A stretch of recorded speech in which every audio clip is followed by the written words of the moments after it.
Bueno, buenos días. Vamos a continuar con los talleres de educación diabetológica que ya empezamos. Este es el tercer taller que empezamos hace 2 jueves atrás. Los primeros talleres, el primer taller era la de diabetes, que es una enfermedad producida por un déficit de insulina, que es una hormona producida en el páncreas, y que cuando se produce esta enfermedad me da síntomas muy importantes tenerlos en cuenta para la consulta médica, como orinar mucho, muchas veces con disminución de peso, sed intensa, visión borrosa, y si tenemos antecedentes hereditarios, con más razón tenemos que ir inmediatamente a la consulta del médico para que nos hagan el diagnóstico y el tratamiento correspondiente. Bueno, hablamos de las complicaciones agudas, que era la cetoacidosis diabética, la hipoglucemia y el coma hiperosmolar. Y ahora vamos a hablar de complicaciones crónicas. Las complicaciones crónicas se pueden dividir en microvasculares y macrovasculares. Dentro de las microvasculares está la retinopatía diabética, la nefropatía y la polineuropatía diabética. Es decir, microvascular, que afecta a los vasos de pequeño calibre. Y las macrovasculares son las que afectan las arterias de mayor calibre, y ahí afectan las arterias periféricas de los miembros inferiores, enfermedad cerebrovascular y las coronarias. Entonces hoy hablamos de las microvasculares y vamos a empezar con la retinopatía diabética. Nosotros decimos que el ojo es uno de los órganos blancos afectados por esta enfermedad. Por eso es importante mantenernos con la glucemia normal. Los valores normales de glucosa son 70 a 110 miligramos por decilitro. Por encima de esos valores tenemos que estar controlando con el médico de cabecera para ver si es necesario un cambio de medicación o el tratamiento que debe instaurar para evitar estas complicaciones. Entonces, decimos que la retinopatía diabética es una de las afecciones que produce la hiperglucemia y destruye los vasos de menor calibre. ¿Y qué va a producir? Va a producir una enfermedad en donde va a haber pérdida de la visión y muchas veces ceguera. Esto para prevenir tenemos que tener glucemias normales, colesterol, triglicéridos, hacernos los análisis de laboratorio para evitar todos estos elementos que estén por arriba, inclusive glucemia, por arriba de los valores normales. También es importante el control de la presión arterial y, como dije, de la glucemia. Bueno, acá tenemos un ojo sano que está constituido por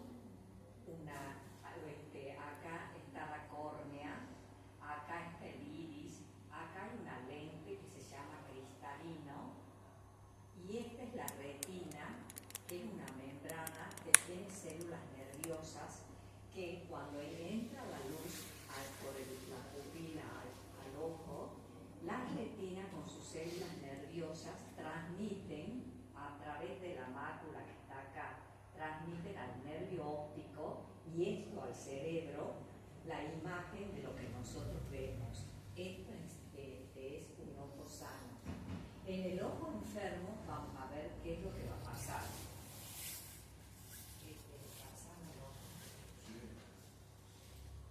Bueno, hemos dicho que la detección temprana de los controles es importante. Hacer el control de fondo del ojo con el oftalmólogo. El oftalmólogo, primero, para que el oftalmólogo me haga un fondo de ojo, tengo que estar con glucemias normales. Siempre no ir al médico, al oculista, al dentista o a otros profesionales para que me solucionen algún problema si es que estoy hiperglucémico. Siempre tratemos de estar con glucemia normal para ir al oculista, porque él le va a hacer un fondo de ojo, es decir, que le va a dilatar la pupila, y si estamos hiperglucémicos vamos a poder tener un daño en los ojos o va a producir un daño. Entonces, al hacer el fondo de ojo, el doctor va a ver los vasos que se encuentran allí. Esos vasos pueden estar cerrados, pueden dilatarse o pueden neoformarse, esos pequeños vasitos. Y ahí hablamos de una retinopatía proliferativa y de una retinopatía no proliferativa. En la retinopatía no proliferativa es la etapa temprana. Sufren los vasos sanguíneos de pequeño calibre y la retina se inflama, que yo les dije que la retina se encontraba en la parte posterior de acá del ojo. Entonces, al producirse la inflamación, se produce un edema a nivel de la mácula, de la parte posterior, y la retina está rodeada de muchos vasos, que acá está el humor vítreo, y se producen lesiones de esos vasos y se producen microhemorragias, porque hemos dicho dos tipos de retinopatía, la proliferativa y no proliferativa. Y cuando se producen esas lesiones de los pequeños vasos sanguíneos, no llega sangre a la retina, disminuye la irrigación a nivel de la parte posterior de la mácula y se presentan pequeños exudados de tipo algodonoso. Pásame la anterior, así la primera del ojo. Acá se ven y acá se ven los exudados algodonosos en el fondo del ojo. Esta es en la no proliferativa. Y en la proliferativa hay una lesión en los pequeños vasos y se ven exudados hemorrágicos porque hay lesiones sanguinolentas que te producen esos tipos en el fondo de ojo. Entonces tenemos dos tipos de lesiones: retinopatía proliferativa, exudados hemorrágicos, y la no proliferativa, los exudados algodonosos. Sí. Entonces ahí está en la no proliferativa, se produce lesiones en los vasos, acá se ve las lesiones en los vasos, y se producen a veces microaneurismas, ruptura de estos vasos, y están los exudados algodonosos y los exudados hemorrágicos. Obviamente el tratamiento de esto es control de glucemia normal, control de colesterol, de presión arterial, control de todo la parte metabólica, e ir al oculista, al facultativo, para el tratamiento de estas lesiones, que tienen que ser a tiempo tratadas. Obviamente primero glucemia normal. Ahí dice control de la glucemia y presión arterial y el control del oftalmólogo. Y también los síntomas que la gente, de los pacientes, van a tener son visión borrosa, a veces sensaciones de ver, como sensaciones de ver una cortina, de ver todo apagado, los colores. Muchas veces se ven bultos y se ve como moscas volando. Así hay que decirle al doctor: veo como moscas volando, o veo como disminución en los colores, disminución en la visión. Hay que hacer la consulta al oculista. Otras complicaciones de la diabetes también son las cataratas, que es cuando se produce la opacificación del cristalino, que es una lente que está en la parte anterior del ojo. Y también se produce otra complicación, que es el glaucoma. O sea que yo tengo que ir al oculista con mi análisis de sangre que esté metabólicamente compensado, y ahí el doctor le hace el fondo de ojo y le hace el diagnóstico de fondo de ojo normal o una lesión de retinopatía. Sí. Otro de los órganos que también impactan en las complicaciones crónicas de la diabetes es el riñón. El riñón son dos órganos que se encuentran en la región lumbar y tienen la función de filtrar la sangre y a través de ellos los desechos por medio de la orina. El riñón está constituido por una serie de glomérulos y como un colador, como el colador de un de café, es como una red. Por esa red nosotros filtramos la orina. Cuando nuestra orina tiene terroncitos de azúcar, esa red se va dañando y van produciéndose lesiones en esa red. Entonces con el tiempo empezamos a perder proteínas y en el análisis nos salen de orina proteínas positivas.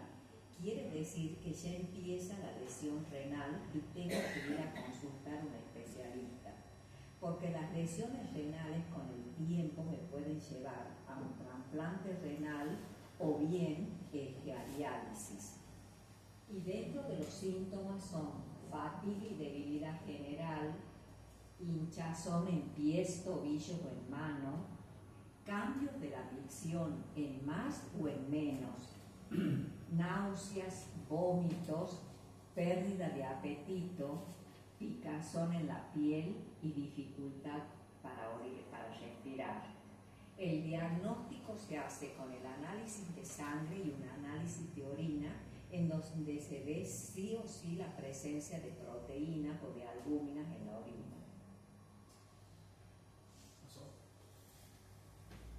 Bueno, como prevención ya sabemos mantener niveles de glucemia normal, una dieta saludable, actividad física, controles periódicos en el facultativo, en su médico de cabecera, y controlar el peso corporal. Y bueno, como dijimos, el control de la presión, del colesterol, de los triglicéridos, y tenemos que estar siempre haciendo el control con el médico diabetólogo cada 3 meses, cada 4, con el nefrólogo si es que tenemos proteínas en la orina, para que él les dé el fármaco que corresponde para evitar esta pérdida. Bueno, otras complicaciones microvasculares son las neuropatías diabéticas. ¿Has de levantarme? Sí.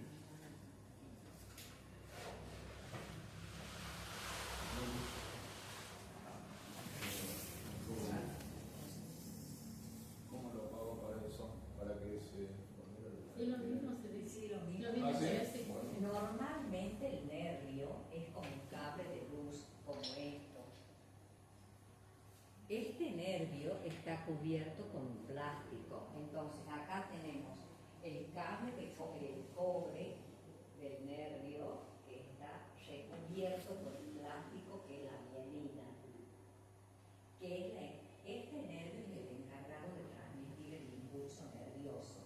En el paciente diabético, este hilo de cobre está recubierto de esta forma con la mielina. ¿Por qué? Porque las hiperglucemias hicieron que se produzca una lesión en la mielina, entonces el nervio está pelado. ¿Y qué ocurre? Síntomas como dolores punzantes, urentes, quemantes en las plantas de los pies o en los lugares donde el nervio esté afectado.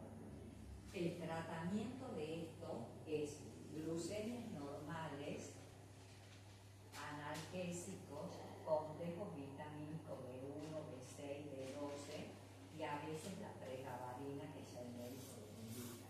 Pero ¿qué es lo que el objetivo de todo esto? Es tratar de reconstruir esta banda de mielina que está lesionada para no tener los síntomas. ¿Cómo tengo que hacer con estos elementos?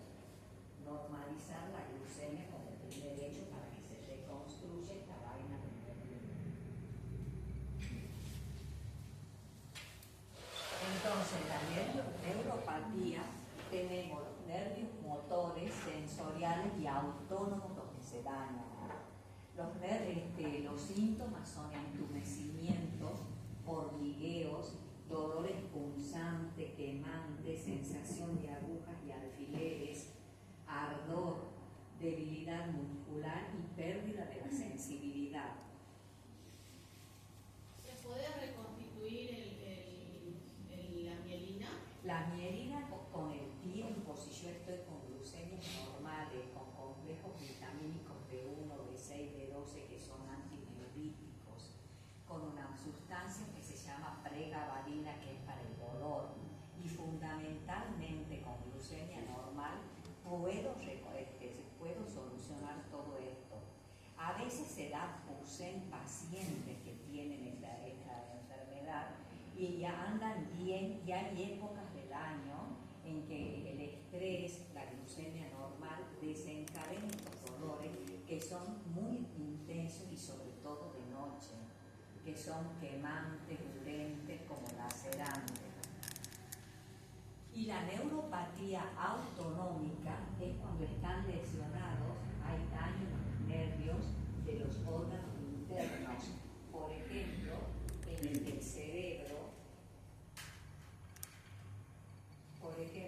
como el cerebro, que hay alteraciones como depresión, alteraciones de la conciencia, muchas veces irritabilidad, como ser órganos internos del aparato digestivo, intestino, estómago, etcétera.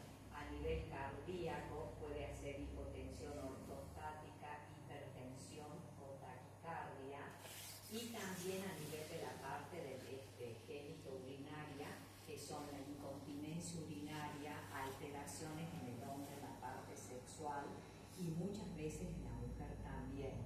Entonces, esta es la parte de la neuropatía cuando se afectan los nervios internos que controlan los órganos del cuerpo.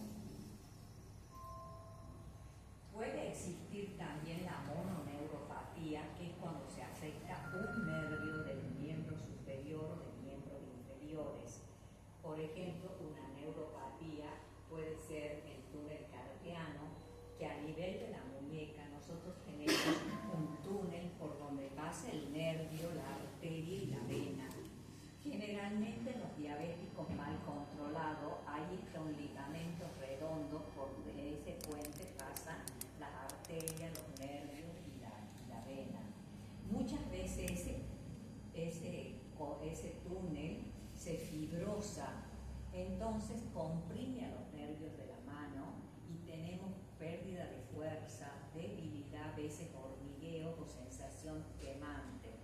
Eso puede ser una mononeuropatía que puede ser en las manos, en las piernas, en los hombros, ahí vemos distintos lugares, o también en una parte afectando el nervio facial que nos da una parálisis facial.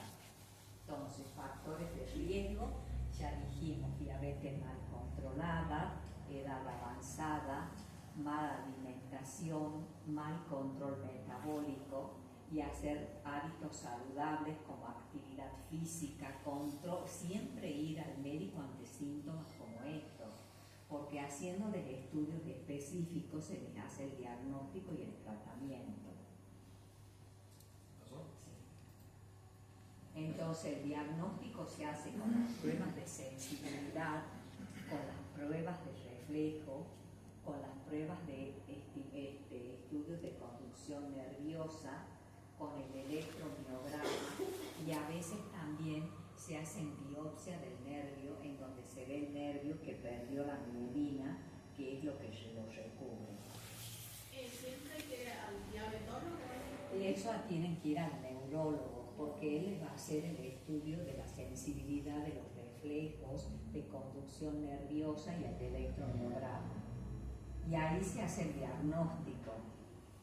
Entonces el tratamiento es el control de la glucemia, el tratamiento farmacológico, como dije, para el dolor, la pregabalina, los complejos vitamínicos B1, B6, B12, la fisioterapia para mejorar la fuerza y movilidad, la estimulación eléctrica transcutánea, la terapia ocupacional, y es muy importante porque esa pérdida de sensibilidad me puede dar lesiones y puede producirse úlceras o traumatismos, sobre todo en las plantas de los pies cuando los pacientes caminan descalzo por no tener una buena sensibilidad. Entonces, es importante dentro de estas complicaciones el control con su médico diabetológico periódico y que él los derive al especialista acorde a los síntomas que podemos tener.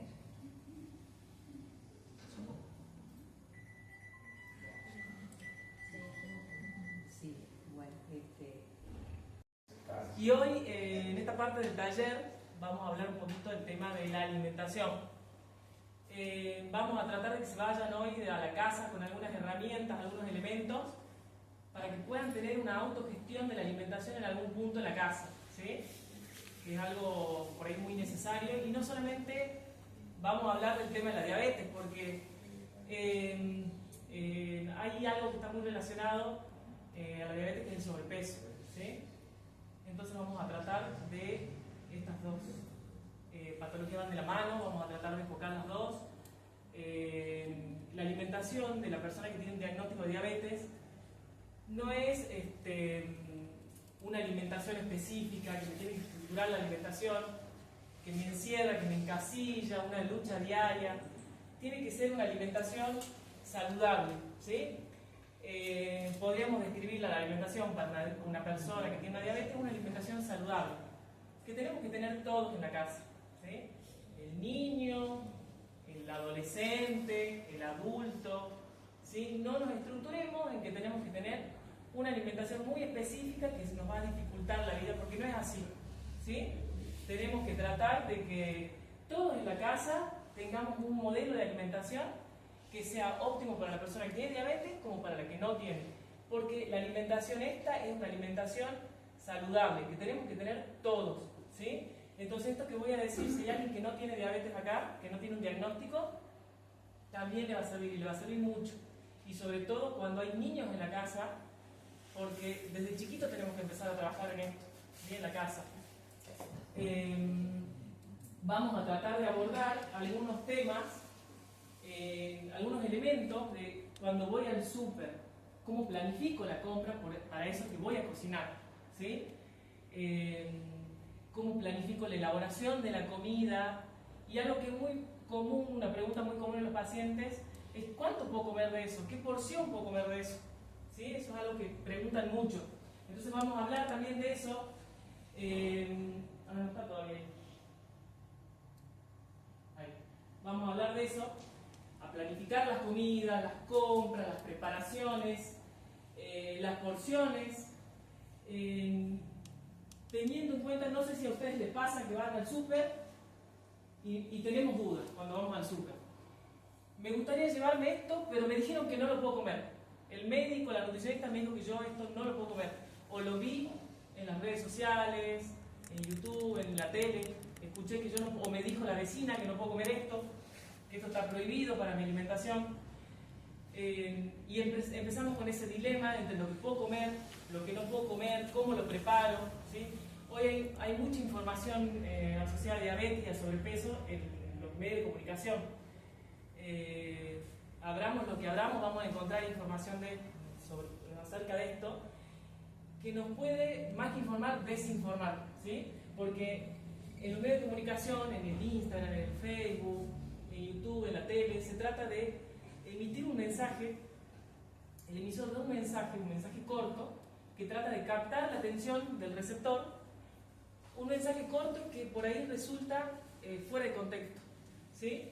Porque recibimos una información acotada, nos prohíben esto, nos prohíben aquello, o nos dicen que esto no va con esto. Es tan acotada la información que termina quedando fuera de contexto, que el que no entiende del tema lo termina cambiando y termina provocando un conflicto en lo que tenemos que hacer y lo que no tenemos que hacer. Por eso es importante tener cierto manejo de lo que se puede y cómo se puede para uno poder desenvolverse en la vida diaria, ¿sí? Eso es muy importante. Vamos a traer a colación un tema que ya vieron en la charla anterior. Para los que no estudiaron, igual lo vamos a retomar, no porque sea esencial que ustedes sepan el índice glucémico, sino porque les quiero mostrar cómo ustedes, esos alimentos que lo tienen como prohibidos, los pueden incorporar en la alimentación, ¿sí? Les consulto a ustedes, ¿se limitan en la compra de los alimentos cuando van al súper o no? ¿No? ¿Ustedes compran todo? ¿Sí? ¿Y comen todo o se cuidan con lo que escucharon que se puede o no? Se cuidan. ¿Sí? Bueno, el índice glucémico es nada más y nada menos de eso que estoy comiendo, qué efecto tiene sobre mi cuerpo cuando yo lo ingiero y llega a sangre. Si me produce un pico de glucemia alto, si me produce un efecto moderado en la glucemia en la sangre, o si me produce un efecto bajo. ¿Sí? Eso es el índice glucémico. ¿Qué saturación de glucosa voy a tener en sangre al momento de comer el alimento? En el periodo posterior de comer el alimento. ¿Sí? Y en base a eso vamos a tener alimentos que tienen un alto contenido un alto índice glucémico, que son tan arriba que hay un montón, no vamos a ponernos a hablar de eso porque no tiene relevancia en lo que queremos llegar. Moderados y bajo índice glucémico. ¿Sí? Vamos a dar un ejemplo para que entiendan. La gaseosa. La gaseosa tiene mucho contenido de azúcar, ¿sí? Y yo tomo un vaso de gaseosa, inmediatamente llega a sangre porque no tiene digestión. Es un líquido que el estómago llegó, pasó derecho al intestino y pasó derecho a sangre. Entonces, efectivamente va a producir un aumento de la glucemia en sangre y, como dijo la doctora, cada vez que aumenta la glucemia en sangre va agravando todas las complicaciones de la diabetes y de los que no son diabéticos, porque tener niveles altos de glucemia en sangre es malo para todos, para el niño, para el adolescente, para todos es malo.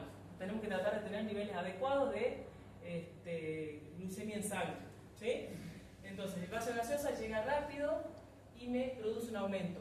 Vamos a tener otros alimentos como por ejemplo una pera, ¿sí? La pera yo la voy a ingerir, ya tiene un proceso de masticación, la digestión comienza en la boca, va a pasar al estómago, tiene un proceso de digestión, va a estar un tiempo en el estómago, después pasa a intestino y lentamente va a ir llegando a sangre porque la digestión fue más lenta. ¿Y por qué fue más lenta? Porque tiene fibra, tiene mucha fibra, tiene celulosa, la cáscara tiene celulosa, entonces todas las fibras, la celulosa requiere tiempo de digestión, ¿sí?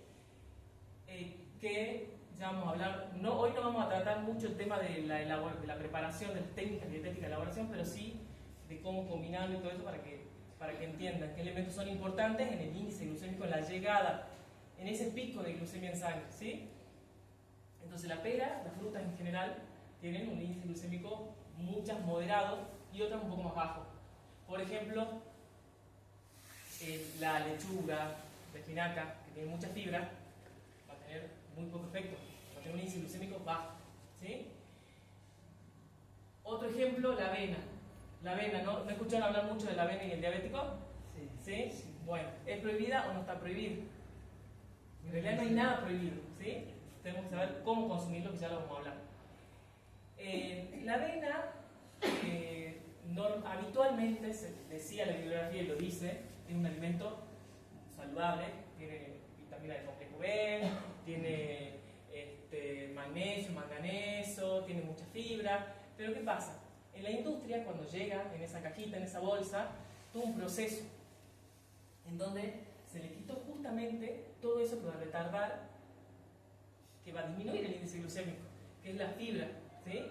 ¿Por qué? Porque a la industria le conviene venderla así, sin esa fibra externa, porque tiene una duración más prolongada en esa bolsa, ¿sí?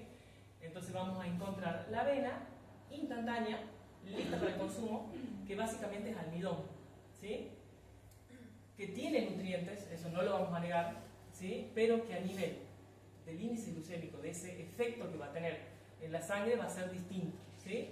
Entonces siempre cuando elijamos este tipo de cereales, avena, arroz, siempre tratar de elegir los integrales, pero que no es obligación tampoco. ¿Por qué? Porque nosotros podemos bajar el índice glucémico.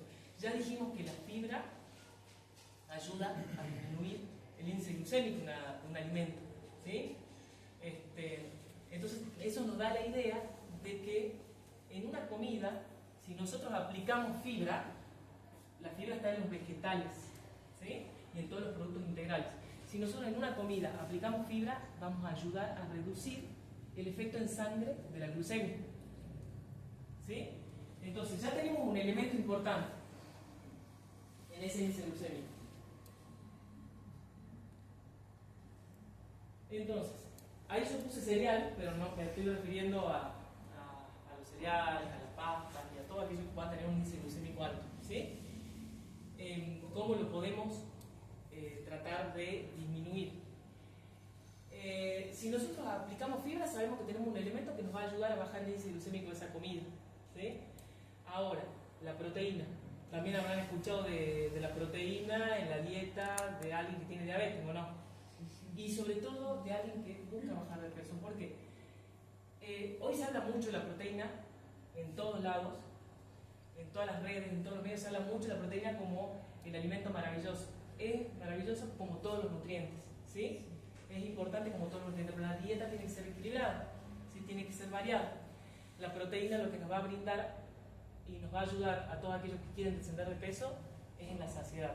Las proteínas de origen animal tienen una digestión lenta. Por lo tanto, si tengo una digestión lenta, va a estar más tiempo en el estómago y yo voy a estar más tiempo lleno. Y si tengo que masticar, que en general las proteínas requieren un proceso de masticación más importante, por el tejido conectivo de la carne, por el queso que tiene además contenido graso, voy a tener más tiempo de digestión por la misma proteína de origen animal que tiene una digestión más lenta, ¿sí? Entonces me va a dar saciedad, no solamente a nivel estómago, sino saciedad de acá, ¿sí?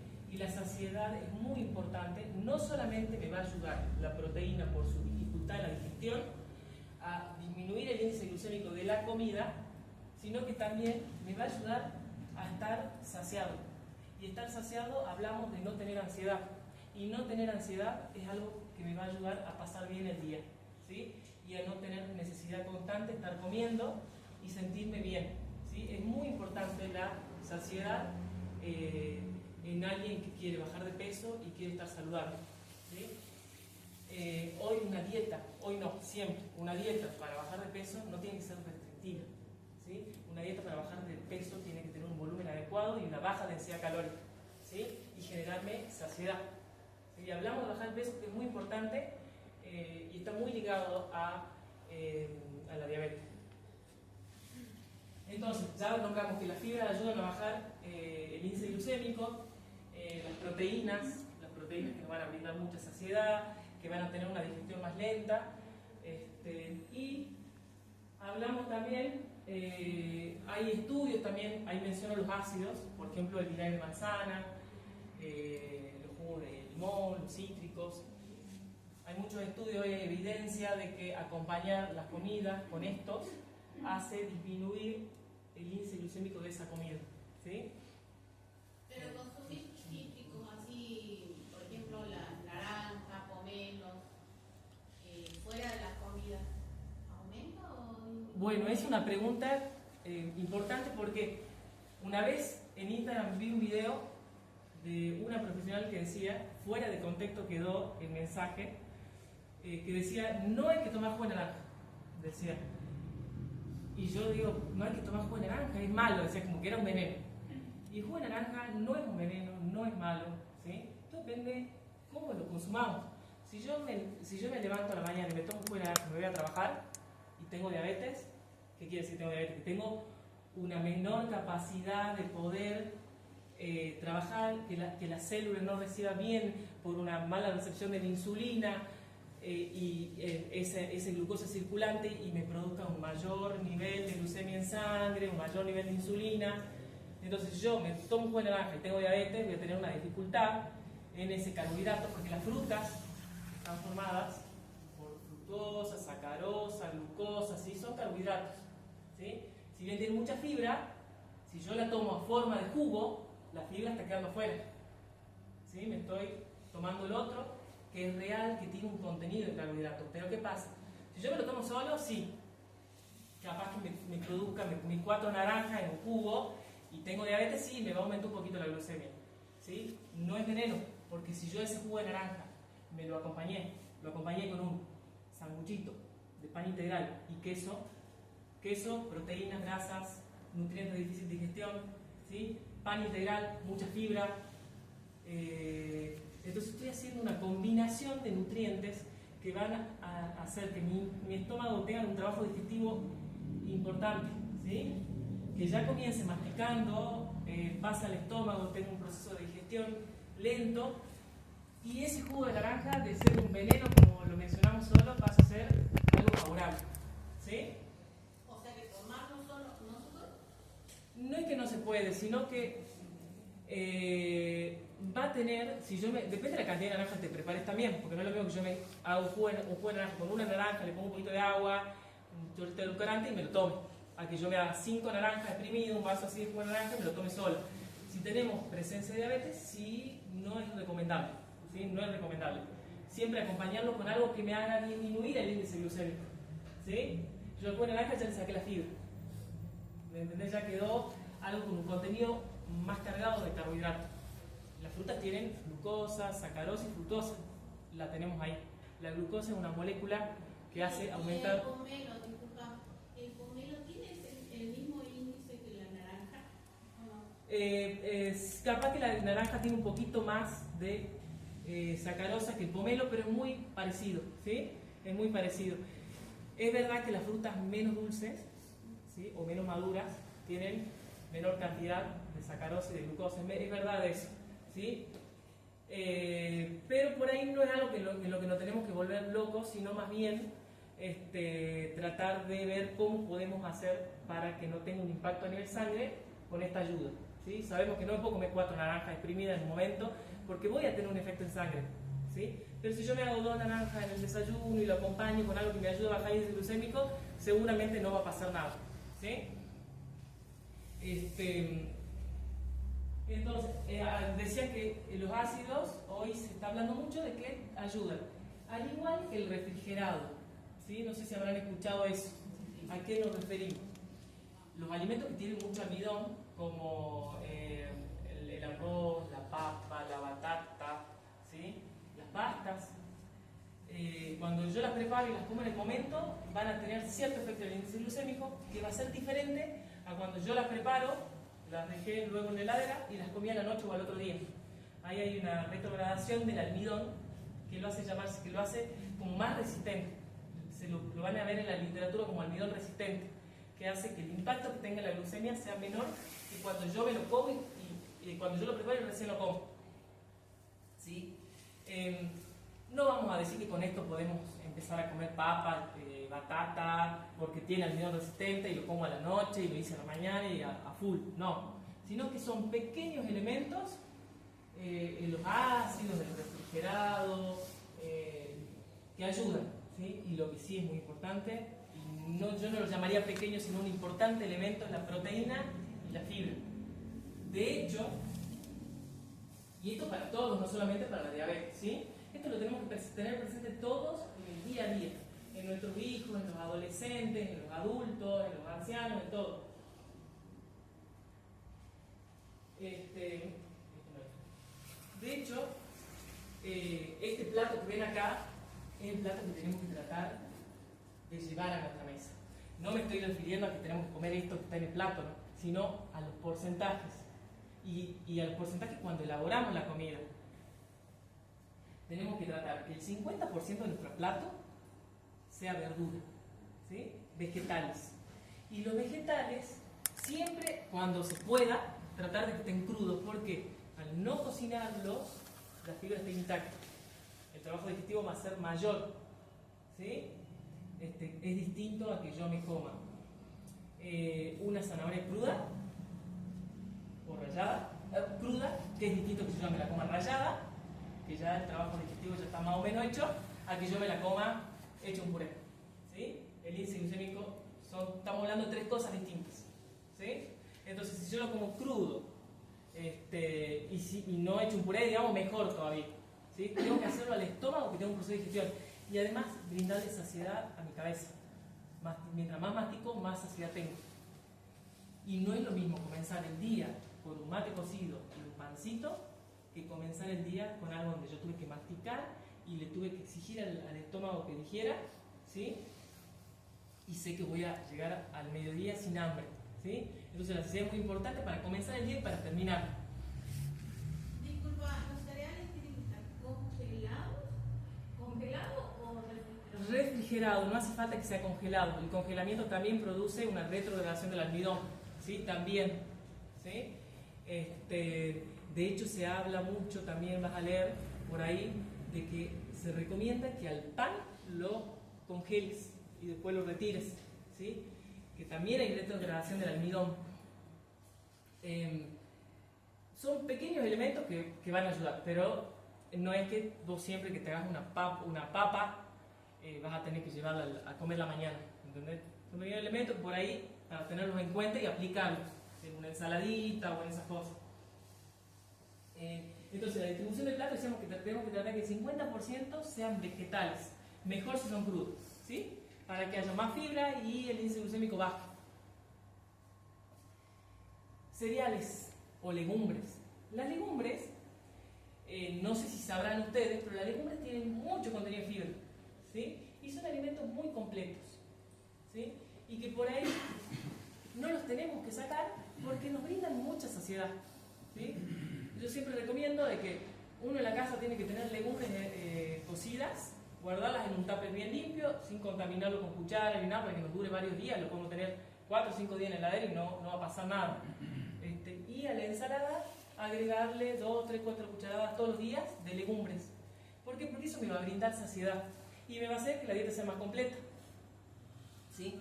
Entonces es un buen recurso para bajar el índice glucémico tener en la heladera porque tiene mucha fibra y me hace la dieta más completa, como dijimos. Entonces tenemos un 25% de cereales o de legumbres. La legumbre tiene menos índice glucémico que los cereales, que el arroz, que la avena, ¿sí? Mucho menor, pero pongamos en ese 25% ese grupo de alimentos, cereales y legumbres. Y un 25% que es la carne, ¿sí? Que no hace falta que te presente todos los días, ¿sí? Uno puede consumir 2 o 3 veces a la semana carne y con eso no nos va a faltar nada en el cuerpo, ¿sí? Porque en la diabetes también nos tenemos que cuidar del tipo de grasa que comemos, ¿sí? Es muy importante. ¿A qué me refiero con el tipo de grasa que comemos? Hay grasas buenas y hay grasas malas, ¿sí? Las grasas buenas, las que tenemos que tratar de incluir todos los días en la mesa, son los aceites vegetales y sobre todo mejor si tenemos la posibilidad de comprar un aceite de oliva virgen extra y que tenga una acidez menor a 0,8%. ¿Qué quiere decir eso? Cuando ustedes vayan al súper y vean que hay un aceite de oliva que dice extra virgen y lo están vendiendo en un envase transparente, tengan duda porque vamos a pagar mucho por algo que no vale tanto, ¿sí? El aceite de oliva tiene que venir en un envase oscuro, ¿sí? Porque los aceites se oxidan con la luz y se oxidan con el oxígeno, ¿sí? Entonces yo lo tengo que conservar bien en la casa. Tengo que comprar un aceite de oliva extra virgen o de canola extra virgen extra con una acidez baja. No siempre la menciona la acidez, lamentablemente, pero lo que sí le da seguridad es que si viene en un envase oscuro es de primera calidad. Hoy está caro el aceite de oliva, está muy caro, ¿sí? Pero por ahí tenemos que distribuir los gastos en la casa. Hoy por ahí se ven las casas que los fines de semana se compra Coca-Cola. La Coca-Cola está cara. Hoy la Coca-Cola sale 3.000, 4.000 pesos. Y hoy un aceite de oliva sale 8, 9.000 pesos, una botellita que nos va a durar mucho tiempo, ¿sí? Entonces hay que tratar de redistribuir pensando en lo saludable para los niños, para los adultos y erradicar de la casa esos hábitos que son caros y que son malos, ¿sí? ¿Cuánto más o menos le cuesta aceite de oliva más o menos por día? Y lo recomendable es tratar de poner una cucharada sopera grande en cada comida, una o dos, y depende, va a variar mucho, depende de, no se puede decir cuánto, porque depende mucho de qué otros alimentos consumimos en el día, porque vos podés ponerle una cucharada sopera, pero también comes palta, ¿sí? La palta, en eso no había terminado de explicar cuáles son los aceites buenos, las grasas buenas. La palta, Manuel, que me preguntaste eso, la palta, las aceitunas, los aceites vegetales, los pescados, ¿sí? Son las grasas buenas que tenemos que consumir. Y las grasas malas son las grasas que están presentes en la tortilla, en el bollo, en las galletitas dulces, las carnes tienen mucha grasa, el chorizo, la morcilla, los embutidos, ¿sí? Entonces tenemos que tratar de no consumir o moderarlo mucho, moderarlo más bien, y las carnes siempre elegir cortes magros, ¿sí? Sacarle bien la grasa, cocinarlo con técnica dietética, que es otro tema que podemos ver capaz que en otras, las técnicas dietéticas de elaboración, porque nosotros cuando cocinamos podemos terminar modificando todo eso bueno del alimento, lo podemos terminar modificando al momento de cocinarlo. Si compramos algo bueno, lo podemos transformar en malo al momento de prepararlo, ¿sí? Entonces hay que tener mucho cuidado cómo lo preparo, que eso ya después lo veremos en otra oportunidad. Entonces, esa es la distribución de un plato, ¿sí? No quiere decir que yo todos los días me voy a comer un 25% de cereal, un 25%, no, sino estoy hablando de todo, de un guiso, de un salpicón, de la variedad de las comidas que haga. Esta es una buena distribución, ¿sí? Para la familia, ¿sí? No tenemos que cocinar algo distinto a lo que come el resto de la familia por tener diabetes o por tener sobrepeso. No tiene nada que ver, ¿sí? Todos tenemos que comer lo mismo en la casa, porque si no, esto va a tener un final. La nutricionista me dijo, o el doctor me dijo que yo tengo que cuidarme y tengo que comer tal y tal cosa, y resulta que lo hago solo y en la casa no lo hace nadie, y al lado me están comiendo un sándwich milanés, un lomito. ¿Cuánto voy a durar? No voy a durar mucho, ¿sí? Y voy a empezar a generar ansiedad, y la ansiedad es lo peor que hay para poder llevar una vida saludable, ¿sí? Entonces tenemos que comer todo lo mismo, y no tenemos que buscar la salud de nosotros nomás, sino la salud de todos los integrantes de la familia, ¿sí? Ese tiene que ser el principal objetivo en la casa. Y con los chicos, con los niños hay que comenzar a edades tempranas, ¿sí? Porque hoy vamos a una reunión social, lo primero que vamos a encontrar es la Coca-Cola, las papas fritas. Los niños están hoy inmersos en esa realidad que nosotros en la casa tenemos que tratar de ir marcando hábitos, porque si los chicos de lunes a viernes, o los adolescentes de lunes a viernes comen bien en la casa, no va a pasar nada que afuera de la casa tengan otra realidad, pero en la casa tenemos que marcar hábitos. Por eso todos tenemos que buscar esto en la casa, ¿sí? Comer saludable. Entonces, este tema que habíamos visto antes, vuelvo a poner la filmina para hablar de esto que no habíamos hablado. Decíamos que hay algunos factores que van a ayudar a tener menor efecto en sangre de la glucosa, eso habíamos mencionado. Por ejemplo, una comida muy argentina, bueno, no argentina de origen, pero que los argentinos comemos mucho y que nos gusta es la pizza, ¿sí? ¿Ustedes creen que pueden comer pizza o no? ¿Qué les dijeron de eso? Más o menos.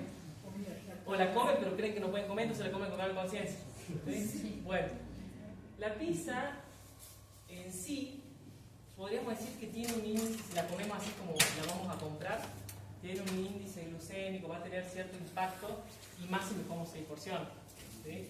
Porque la pizza es pan, queso, y le puedo comer 4 o 5 porciones tranquilamente.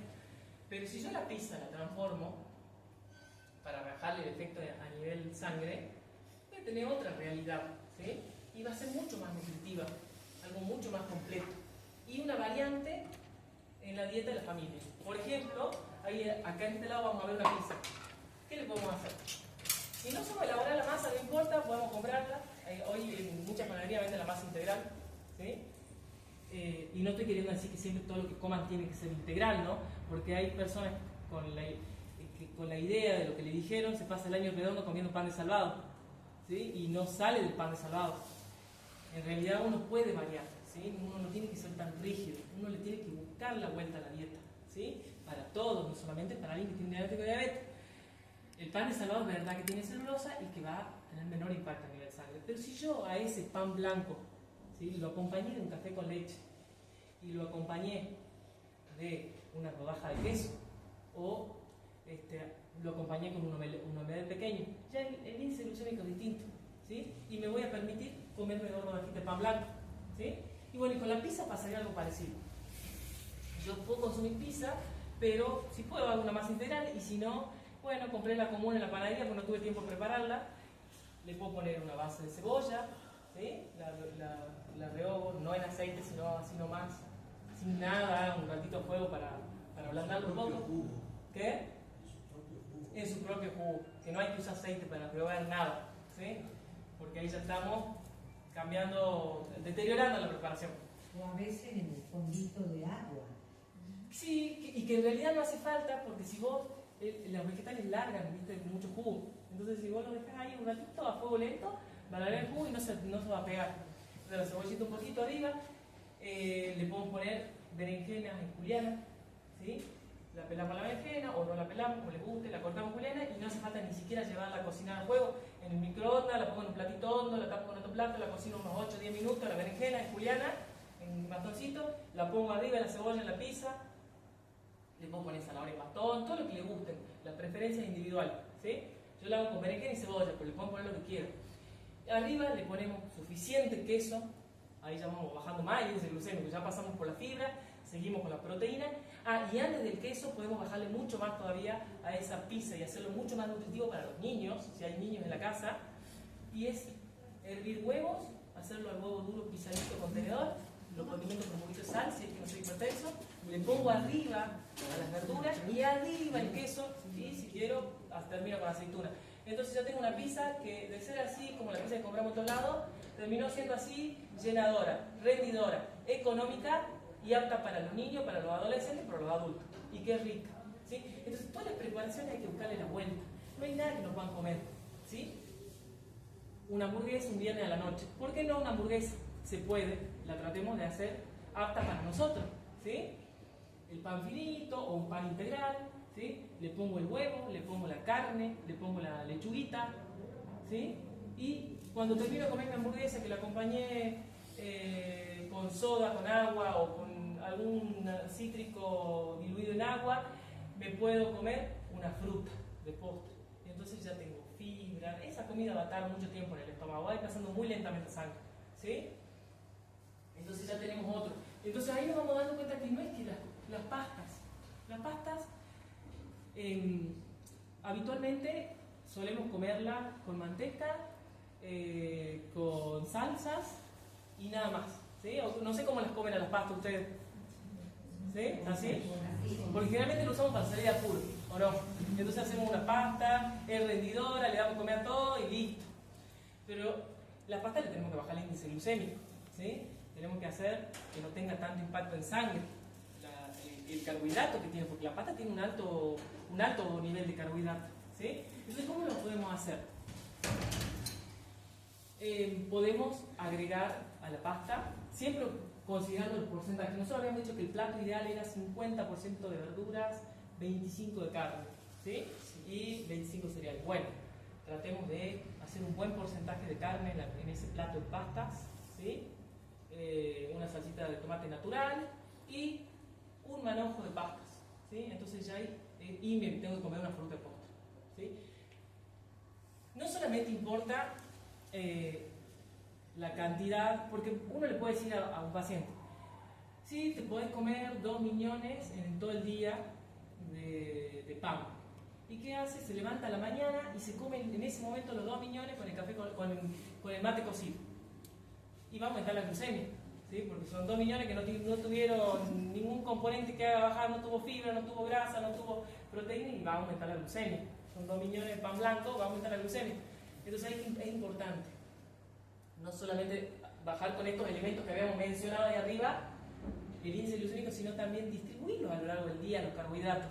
No es lo mismo que yo me coma los 2 millones a la mañana en una sola comida, a que yo los distribuya a lo largo del día, ¿sí? Y por más que lo distribuya no quiere decir que en todas las comidas me voy a comer un plato de fideo, ¿sí? Total, la nutricionista me dijo que yo puedo comer un poquito de fideo. No, me tengo que fijar en el contenido total del día que estoy comiendo, ¿sí? Que sea moderado, que no supere un determinado porcentaje de plato, ¿sí? Y utilizar todos estos elementos que dijimos, ¿sí?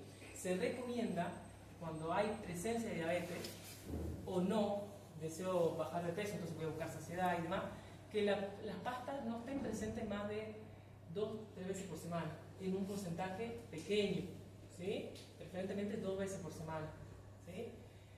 Pasta. Ahora el arroz por ahí es distinto porque yo lo puedo incorporar a las ensaladas, ahí como habíamos hablado con las legumbres.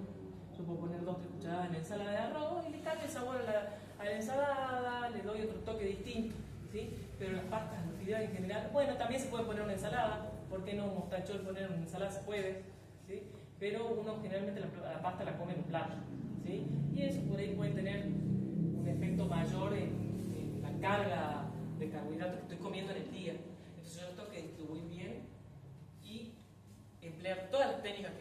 conozco, para bajar ese índice glucémico. ¿Sí? No solamente para mí, sino para toda la familia. Porque para nadie es bueno aumentar los niveles de glucemia en sangre. ¿Sí? Entonces, en base a esto, vamos desterrando algunos mitos de todo lo que se escucha, que les decía que se escucha en las redes, que se escucha en los medios, que son mensajes cortos, que no me terminan aclarando cómo puedo comer. Disculpe, también en las redes dicen que ¿cómo se dice? La digestión de, por ejemplo, las frutas, que no podemos comerlo después de la comida. ¿Es así? Hay que esperar. Sí lo escuché, pero lo que nosotros tenemos que tratar de lograr es que la digestión sea lenta, ¿sí? Y la fibra es un elemento importante, ¿sí? Sobre eso, eso que me estás mencionando sí lo he escuchado muchas veces y no hay un sustento científico, porque nosotros vamos a escuchar muchas cosas, ¿sí? Es la realidad. Vamos a escuchar muchas cosas. Y ¿sabes qué? Lo que es importante, que eso que escuchemos, si realmente es un paradigma en la ciencia, si realmente es algo que esté avalado científicamente, ¿sí? Porque hay mucho contenido que circula, que no hay que comer legumbre, que no hay que tomar leche, que la avena es veneno, hay mucho contenido que circula. Y la realidad es que hoy no es un paradigma en la ciencia, que no lo vas a encontrar en los libros y que las principales entidades de salud internacionales no lo mencionan, ¿sí? Porque no es ciencia, no hay estudios suficientes que avalen que eso es real, ¿sí? Lo pueden aplicar algunos profesionales, está bien, cada uno tiene su consultorio y cada uno lo va a aplicar, ¿sí? Pero cuando encontremos información en las redes tenemos que tener cuidado, ¿sí? Y ver qué opina la OMS, por ejemplo, de eso que estamos leyendo. A ver si realmente avala ese comentario, ¿sí? Porque cuando hay un grupo de expertos que ya lo están diciendo es porque hay suficientes estudios que avalan eso, ¿sí? Y eso que vos me estás diciendo yo también lo leí muchas veces, pero la realidad es que el consumir fibras en una comida va a ayudar, por una cuestión lógica, va a ayudar a disminuir ese índice glucémico, ¿sí? Va a retardar. Ahora es distinto por ahí en alguien que tiene una gastritis severa. Primero tratemos la gastritis, ¿sí? Y después hablemos de comer fruta cruda, vegetal crudo, ¿sí? Pero eso ya es otro tema. Eso es ya medicación, médico, tratar la gastritis, hacer una dieta específica que puede durar 2 o 3 semanas para poder adentrarnos en toda esta dieta que estamos hablando. ¿Sí? Eso ¿Hay que esperar algún tiempo prudencial ahí entre la comida y el postre o se puede? Se puede comer inmediatamente y es una herramienta también, ¿sí? Es una herramienta para alguien que está con ansiedad, porque uno termina de almorzar y por ahí quiere seguir comiendo, ¿sí? Entonces uno que le recomienda para cerrar esa comida, para empezar a darle un final, es que nos comamos una fruta que nos va a ayudar a terminar de saciarnos, inclusive después si me quedé con ansiedad, porque a veces la ansiedad nos juega en contra, ¿sí? Es tomarnos alguna infusión calentita, lo calienta en el estómago, ayuda a engañarlo. Por eso sirve mucho tomar infusiones como el té, el mate cebado, ayuda mucho a engañar el estómago porque son líquidos calientes que engañan el estómago, ayudan, ¿sí? Y también escuché, hablando de esto que me mencionaste, que no hay que tomar agua en las comidas, ¿sí? No sé si alguna vez lo escucharon. Sí. Y la realidad es que nosotros lo tenemos que engañar al estómago, lo tenemos que engañar, y el estómago lo engañamos haciendo que se distienda, ¿sí? Haciendo que se distienda, y va a haber una mejor digestión, porque cuando el estómago se distiende secreta más ácido clorhídrico, pero para alguien que no tiene gastritis está bueno, para alguien que tiene gastritis por ahí no tanto, pero bueno, ese es otro tema. Entonces tenemos que tratar de sentirnos saciados, lo tenemos que engañar al estómago, ¿sí? Tratemos de consumir agua cuando comemos, distinto a alguien que tiene que aumentar de peso. Le vamos a decir no tome agua en la comida, ¿sí? Espere 1 hora para tomar agua, porque si no se va a llenar rápido y no va a terminar el plato de comida, ¿sí? En cambio, alguien que tiene que bajar peso y que tiene diabetes tiene que tratar de consumir agua, y si es necesario la fruta. No todo el mundo está acostumbrado a comer fruta después de la comida, pero si ustedes la disfrutan, les gusta y los ayuda, la podemos comer de postre, ¿sí? Ayuda. Es preferible eso que ir a buscar otro tipo de cosas dulces, porque los dulces, estamos acostumbrados a comer dulce. Hay gente que después de comer te dice yo siempre necesito buscar algo dulce, siempre, es un hábito, ¿sí? Nos hemos acostumbrado a eso. Y desacostumbrarse a eso lleva tiempo. Lleva tiempo, pero no se puede lograr, porque somos personas de hábitos, ¿sí? Nosotros estamos acostumbrados a comer con sal, con azúcar, porque nos han acostumbrado así de chiquitos, ¿sí? Entonces tenemos que tratar de desacostumbrarnos a eso, a sacar el azúcar, porque el azúcar nos genera ansiedad y nos lleva a comer más, ¿sí? Es como un círculo vicioso. Mientras yo más cosas dulces como, más necesidad de tener que seguir comiendo cosas dulces. Entonces tenemos que tratar de invertir este tipo de alimentación, de selección de cosas dulces en el desayuno, en la merienda, del postre, por lo salado, no lo salado, sino por lo natural, ¿sí?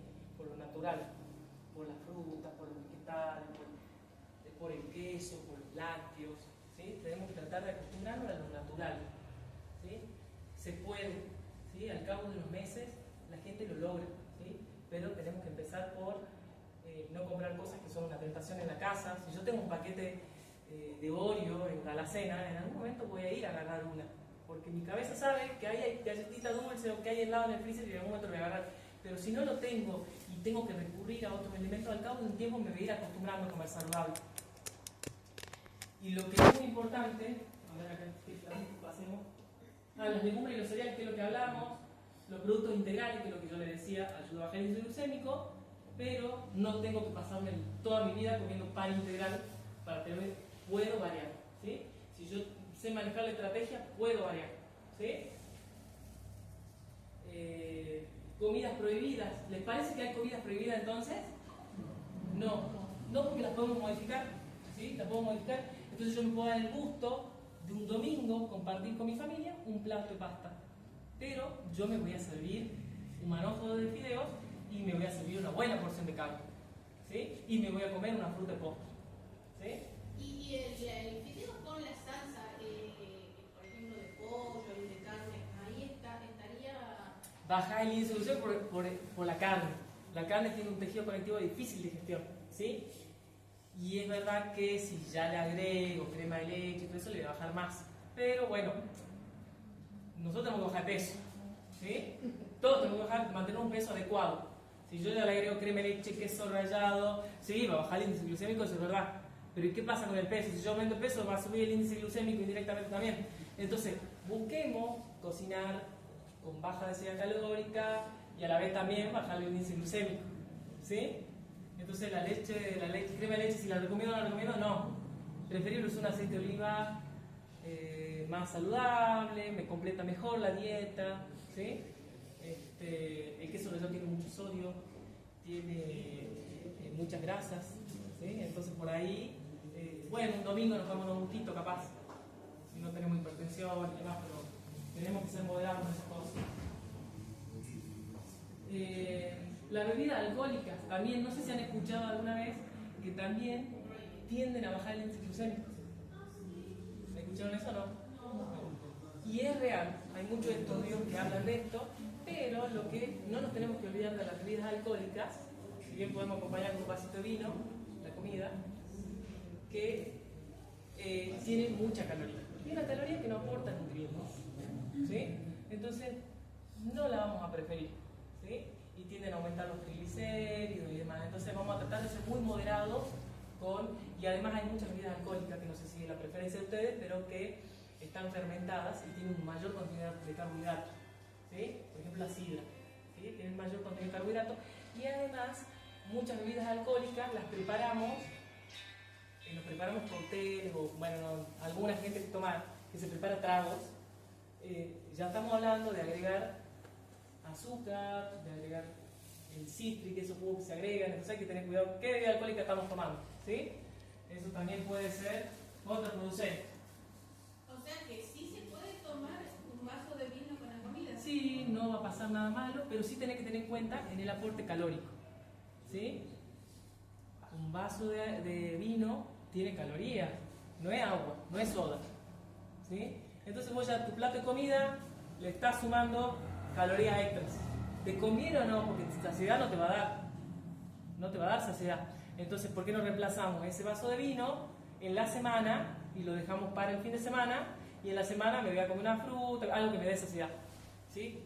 Porque si vos tenés ansiedad, no tenés ansiedad, y si no tenés ansiedad, te vas a sentir mejor, ¿sí? Y vas a poder llevar adelante una dieta saludable, ¿sí? Es decir, que no quiere decir que esté prohibido. Te puedes tomar un vaso de cerveza el fin de semana, te puedes tomar un vino, no pasa nada, ¿sí? No va a tener un efecto en tu glucemia que te impacte mal, digamos, ¿sí? Pero tenés que tener en cuenta que el objetivo también tiene que ser mantener un peso bueno. Si tenemos que bajar el peso, lo tenemos que bajar, ¿sí? Entonces, con las cantidades permitidas, ¿cuánto puedo comer? Que me preguntan, ¿y cuánto puedo comer de esto? Es una respuesta difícil, ¿sí? Una respuesta difícil de responder porque hay que hacer todo un análisis en el paciente. ¿Cuánto puedo comer pan? Y bueno, hay que ver, ¿comiste arroz, no comiste arroz? ¿Cuántos panes vas a comer en el desayuno? ¿Cuántos panes? Es distribuir esas fuentes de carbohidratos a lo largo del día, ¿sí? En cantidades pequeñas, ¿sí? Yo no podría responderles cuántos millones se pueden comer al día, porque hay que ver qué van a almorzar, ¿sí? Porque si yo les digo pueden comer 2 millones, pero resulta que ese día en el almuerzo se prepararon un plato de pasta, estamos al horno, ¿sí? Ahora, si yo preparé un plato de un bife con la mitad de ensalada y con 2 huevos duros o hechos en el microondas, no hay problema. Bueno, comete 1 millón mañana, 1 millón tarde, no pasa nada, ¿sí? Entonces es difícil responder cuánto puedo comer, pero tengo que saber que tengo que distribuir los alimentos y no los tengo que acumular. Si yo ese día puse en el plato arroz, no me puedo pasar con la merienda y el pan y los carbohidratos, ¿sí? Hay que tener cuidado con eso. ¿Y hay una diferencia cuando yo como huevo frito? Sí, porque la fritura, primero que me aumenta la densidad calórica de la comida, ¿sí? La fritura no es nociva para la salud, ¿sí? Cuando uno la hace bien, cuando, por ejemplo, yo pongo la papa abajo del aceite, no tengo oxidación en contacto con el... Si está bien hecha la fritura, que es lo que no se suele ver en ningún hogar, que es lo que no solemos hacer, no es nociva para la salud, pero sí la realidad es que aumenta la densidad calórica de la comida. Y eso no está tan bueno, ¿sí? Entonces, ¿qué vamos a recomendar? Que tratemos de evitar frituras y salteados y que usemos el aceite pura y exclusivamente para condimentar las ensaladas en buena cantidad, porque los aceites son sumamente necesarios para el cuerpo, ¿sí?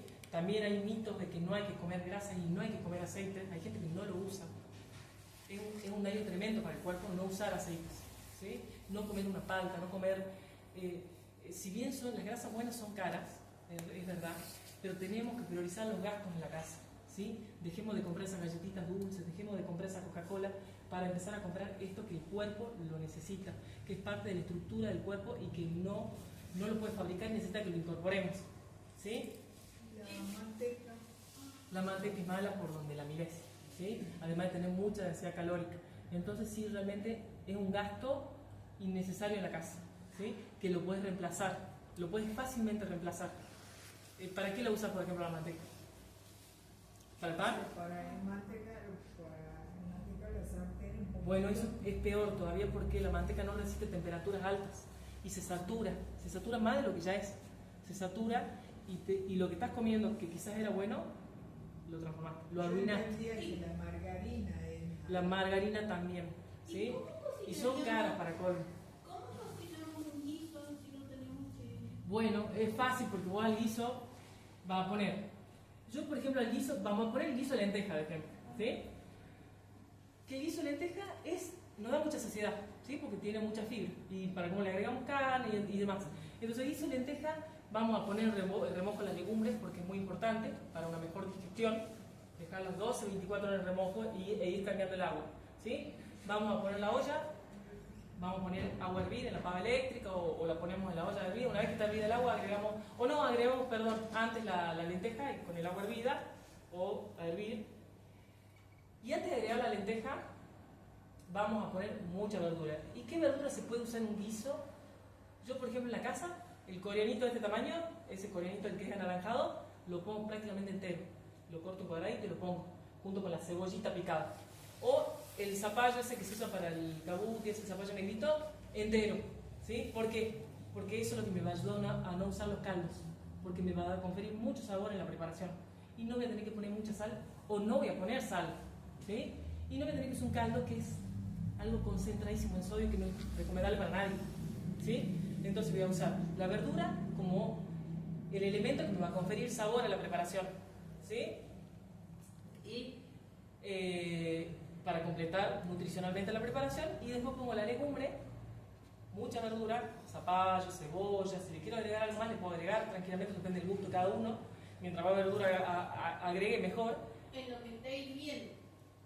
No, en el caso del guiso, no vamos a hablar de técnica de preparación, no habíamos dicho, pero en el caso del guiso vos puedes poner dos juntos, ¿sí?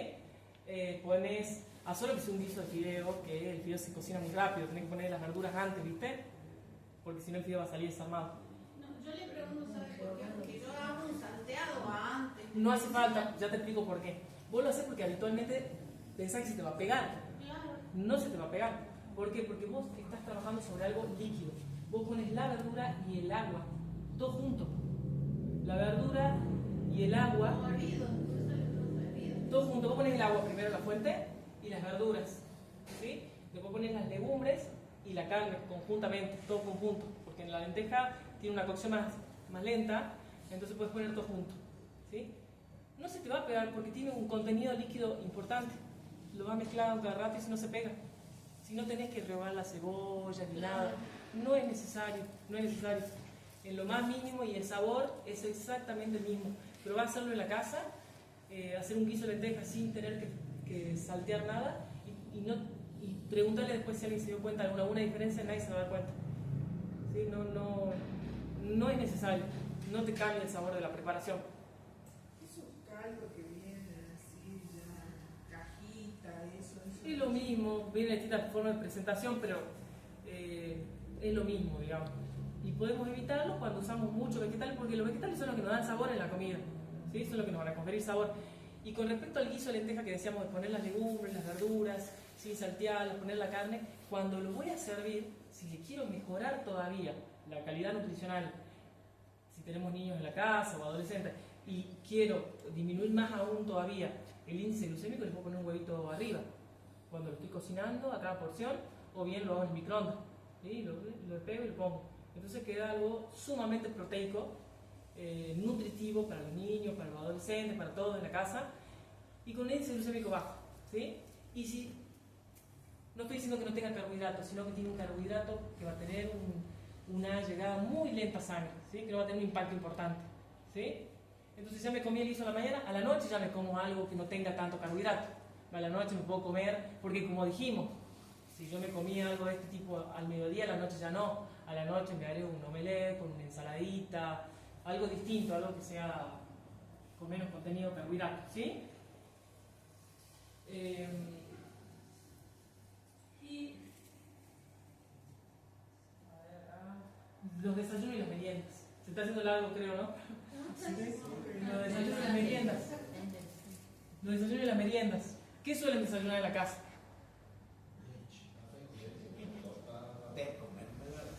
Bueno, el té con mermelada es el típico desayuno del argentino. Si hay algo que lo tenemos mal los argentinos son los desayunos y las meriendas. Es de lo peor que hay en el mundo, creo. Es bastante nefasto el desayuno que tenemos culturalmente arraigado. Porque solemos desayunar un mate cocido, un té, un cafecito con tostada y nos vamos, ¿sí? ¿Y qué aportamos ahí? Agua e hidrato de carbono simple, que llega simplemente rápidamente a sangre, ¿sí? Entonces lo que tenemos que hacer es justamente lo contrario, hacerlo más nutritivo por una cuestión nutricional y tratar de que el índice glucémico sea más bajo, ¿sí? Entonces, ¿qué podemos desayunar? Ahí yo puse algunos ejemplos. Si somos de comer pan, bueno, le agreguemos queso y no tomemos mate cocido o el tecito, sino un café con leche. O si somos de tomar el mate cocido o el café con leche, porque el mate cocido o el té, porque lo tengo arraigado, me encanta, no lo puedo sacar, el cafecito, el mate cocido, bueno, está bien, pero busquemos algo, no lo comemos pan solo, le pongamos queso, le pongamos huevo. No todo el mundo está acostumbrado a poner huevo en el desayuno. ¿Alguno lo hace acá o no? ¿Sí? Bueno, eso está bueno. Porque el huevo es un alimento muy completo que me da mucha saciedad. Acá lo importante es la saciedad. Y voy a comenzar el día sin ansiedad. ¿Sí? ¿El huevo fritado en agua o...? No, el huevo lo podemos hacer de distintas maneras, pero nunca frito. ¿Sí? porque además que no hace falta ensuciar la sartén. Uno lo puede hacer en el microondas si tenemos microondas. Y si no tenemos microondas, alguna fuentecita antiadherente, que no tenga que recurrir a criptolínea, nada de eso. ¿Sí?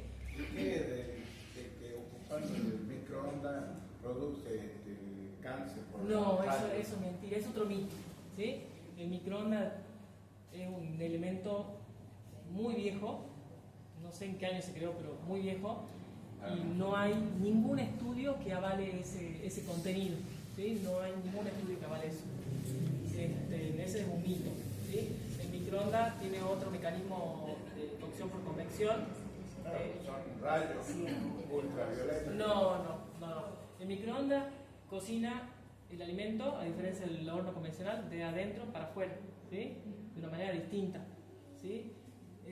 Yo no soy ingeniera, no me voy a poner a hablar del tema porque no sé, pero sí tengo la seguridad de lo que te digo, y eso lo puedes googlear en inteligencia artificial. Si tenés el celular, búscalo y te muestra un estudio que haya producido y no lo vas a encontrar. ¿Sí? Eso no tiene ningún avance científico. Y el microondas lo que ayuda es mucho a salir de apuro, porque al huevo, en un desayuno nadie tiene tiempo de levantarse 2 horas antes a cocinar un desayuno completo, porque lleva tiempo. Entonces, ¿qué puedo hacer? El microondas, el huevito lo pongo, lo tapo con un platito en algo de cerámica, lo pongo ahí, lo tapo con un platito, 30 segundos, lo abro, lo tapo, 30 segundos más y ya tengo un huevo.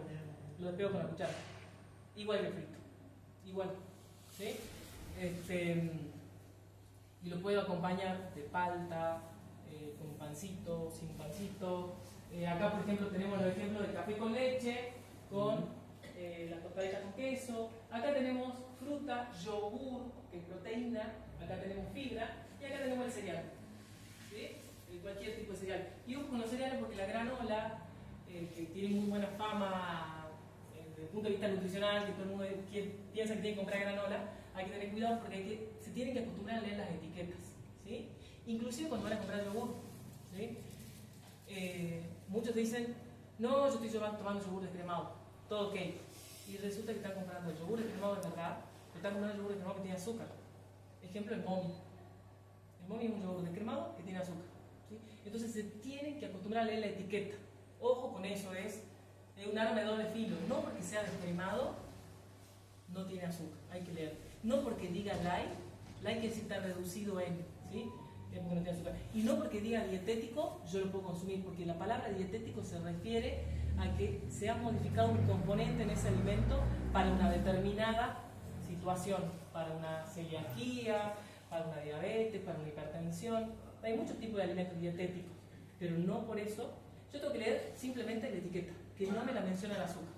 ¿Sí?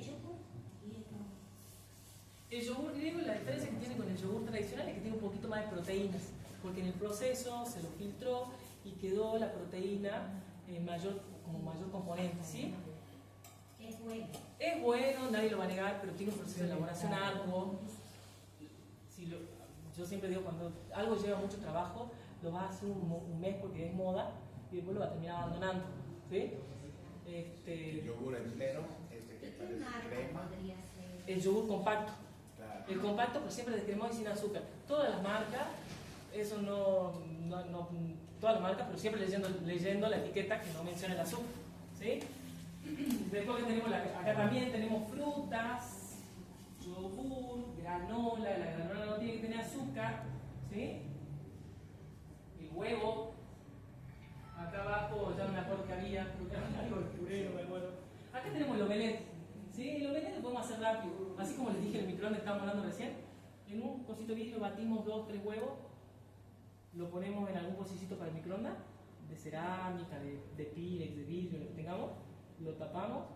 Si queremos, le ponemos un cuadrito de queso, lo condimentamos un poquito con sal, lo sacamos, lo hacemos como los revueltos, esos que te dan en los hoteles, que son todos así revueltos de huevo, bueno, algo así. Lo hacemos en 2 segundos, ¿sí? Y es muy nutritivo. Y en agua también lo puedo cocinar. El huevo duro, tipo pasó por agua. No, el otro que se abre, ¿no es cierto? Ahí lo hacé en agua. En Eso agua. lo escuché una vez, nunca lo hice. Puede ser, pues nunca lo hice, la verdad. Pero si resulta que te sale, sí. Claro, sí. Fritarlo, pero en agua. Si le sale, yo nunca lo hice eso.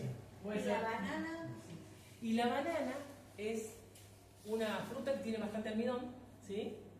Pero que nosotros sí la podemos consumir así como hemos hablado de la papa, ¿sí? ¿Por qué? Porque yo me puedo comer una banana, ¿sí? Ahora no puedo comer 6 bananas, porque me va a producir... La banana tiene fibra también, entonces yo me como una banana, y además ¿y con qué la acompaño? ¿Con qué comida? Ahí vamos a pasar a hablar del índice glucémico, ¿sí? Yo me como una banana de postre, no pasa nada. Si ya me comí un bife con ensalada y me como una banana de postre, no pasa nada, ¿sí? Tranquilamente. Ahora, si yo de colación me comí 3 bananas, ahí podríamos llegar a discutirlo, decir, no, ojo, te va a subir la glucemia, ¿sí? La maicena, por ejemplo, se puede usar. La maicena es almidón, o sea, vos tenés el grano, todos los granos tienen en el centro el almidón, que es lo que estamos hablando de la avena, que es lo que se ve en la avena instantánea, porque es la parte del centro, digamos, ¿sí? Y el almidón sí es un hidrato de carbono simple que llega muy rápido a sangre, pero vos lo podés usar como componente de una preparación, ¿sí? En una cremita de leche, y sí, porque ahí ya te la leche es proteína, y te va a disminuir el índice glucémico, ¿sí? Cuando haces licuado de banana con leche. Bueno, ahí tenés una disminución, si bien la banana está procesada, ahí vas a poder disminuir un poquito porque tenés leche, ¿sí? Y si yo ese licuado de banana lo acompañé con un huevito revuelto, no pasa nada. ¿Qué van a hacer los podólogos a ustedes? Vengo a contarles, o mejor dicho, a darle algunos tips o algunos consejitos de cómo cuidarse los pies. Nosotros los diabéticos sabemos perfectamente que los pies son importantísimos y habrán escuchado siempre la palabra uy, pie diabético, ¿verdad? Bueno. Entonces, ¿qué vamos a hacer nosotros para evitar que nos digan uy, pie diabético? ¿Qué vamos a hacer? Primero que nada, vamos siempre a hacer un examen que si no podemos hacerlo solitos les pedimos a algún pariente, a mi hijo, a mi enfermera, porque puede haber un acompañante, que me miren los pies, sobre todo entre los deditos. Es importantísimo, a veces hasta nos estamos secando y sentimos que nos pica el dedito chiquito, porque la típica es que el dedito chiquito se pica. ¿Por qué me pica el dedo chiquito? Tienen un poquito la piel lacerada, lastimada, no necesariamente hay sangre, no se asusten. Cuando está lacerado, lastimado, está medio pelado, chicos, hay hongo. Entonces vamos a hacer tratamientos que van a empezar por nosotros mismos y después obviamente nos vamos a ir al dermatólogo o a nuestro diabetólogo y le vamos a decir, doctor, tengo hongo en los pies, porque es muy importante para nosotros esos cuidados, digamos. Bueno, dice revisarse el pie todos los días después de bañarse, antes de calzarse, buscar entre los dedos lo que les acabo de decir, una lastimadura, algo que les pique, una mancha roja, una mancha de otro color. Esas cosas son muy importantes que nosotros tengamos en cuenta. Básicamente, lo principal, higienizarnos los pies. Podemos hacer diariamente un pediluvio, le decimos a los podólogos, en realidad es poner los pies en una palanganita que esté limpia, que siempre la tengan para eso, una chiquita que se compren, que tengan ahí. Hacemos la exposición de los pies al agua tibia, no muy caliente. No prueben con los pies de poner primero, no. Primero tocan con la manito, con el codo, está linda, no más de 25, 26 grados de temperatura. Meten los pies con un poquito de jabón en pan blanco, fantástico, el más barato, el Federal famoso de cuando éramos, ¿no? El marroncito, ese es el mejor jabón que podemos usar. Bueno, y como les digo, hacer una buena higiene de los pies, entre los deditos, lávense con mucho cuidado, con delicadeza, enjuagan y con una toallita despacito secan, no secan brutamente con la toalla, secan con una toallita despacito, van haciendo una higiene. Es importantísimo, bueno, yo creo que ya les han enseñado, creo que la licenciada Mercedes Daldó ya les enseñó lo importante que es para un diabético cuidarse los pies. No importa. No importa, yo voy a ir con... Otra cosa que yo siempre les digo a mis pacientes, después de ese pediluvio, después de ese baño del pie que ustedes hacen, que no debe durar más de 10 minutos, no se queden toda la novela viendo con el pie en el agua. 10 minutitos nada más. Secan. Y para mí, básico, chicos, básico. Hay que humectar, hay que poner una cremita en los pies. Primero y principal, nunca, jamás se pongan crema entre los dedos. La crema se pone en la planta y en el empeine. Hagan esto, pásenle así, pero nunca entre los dedos. ¿Por qué? Porque mantenemos humedad y al mantener humedad podemos volver a meter un hongo. Incluso yo lo digo siempre con el tema de las cremitas, que uno va a la farmacia y le dice al farmacéutico, ay, denme una cremita para los hongos porque tengo hongos en los pies. Le dan un macril y ustedes vienen y le ponen. Y todo el día con el macril ahí adentro. Imagínense cuándo nos vamos a curar del hongo. Si vive humedecido el pie, derecho a la dermatóloga. Pero siempre la crema, siempre la crema. ¿Qué crema digo yo que se pongan? Porque siempre me preguntan, ¿y qué crema me aconseja usted? Porque yo uso la Diabetex. Sí, la Diabetex es muy linda, está bárbara, me encanta, pero si quieren que yo les diga, crema de ordeñe, comprada en una veterinaria. La crema de ordeñe de uso veterinario es una crema que por no tener ni perfumes ni colores no lleva alcoholes. ¿Eso qué quiere decir? Que no les va a secar de ninguna forma la piel. Realmente la crema veterinaria en ese caso es muy buena. Es para la teta de la vaca, es para que no tenga lastimadita la teta de la vaca. Entonces, es pura vitamina A, es lo que necesitamos para nuestra piel. Entonces sí, la Diabetex es muy linda, la Vagobit A. ¿Ustedes se han dado cuenta que la Vagobit A tiene un olor medio feo? Sí. Es por eso, porque no le ponen alcoholes para que tenga el rico perfume de la gente. Ah, no, a mí me gusta ponerme 15 porque tiene un olor exquisito. Sí, pero donde hay alcohol o color, hay perfume, hay alcohol. Entonces hay que tratar de utilizar otro tipo de cremas. La emulsión. También, pero siempre, cualquier... ¿Ah? Emulsión nutritiva con 10 de urea.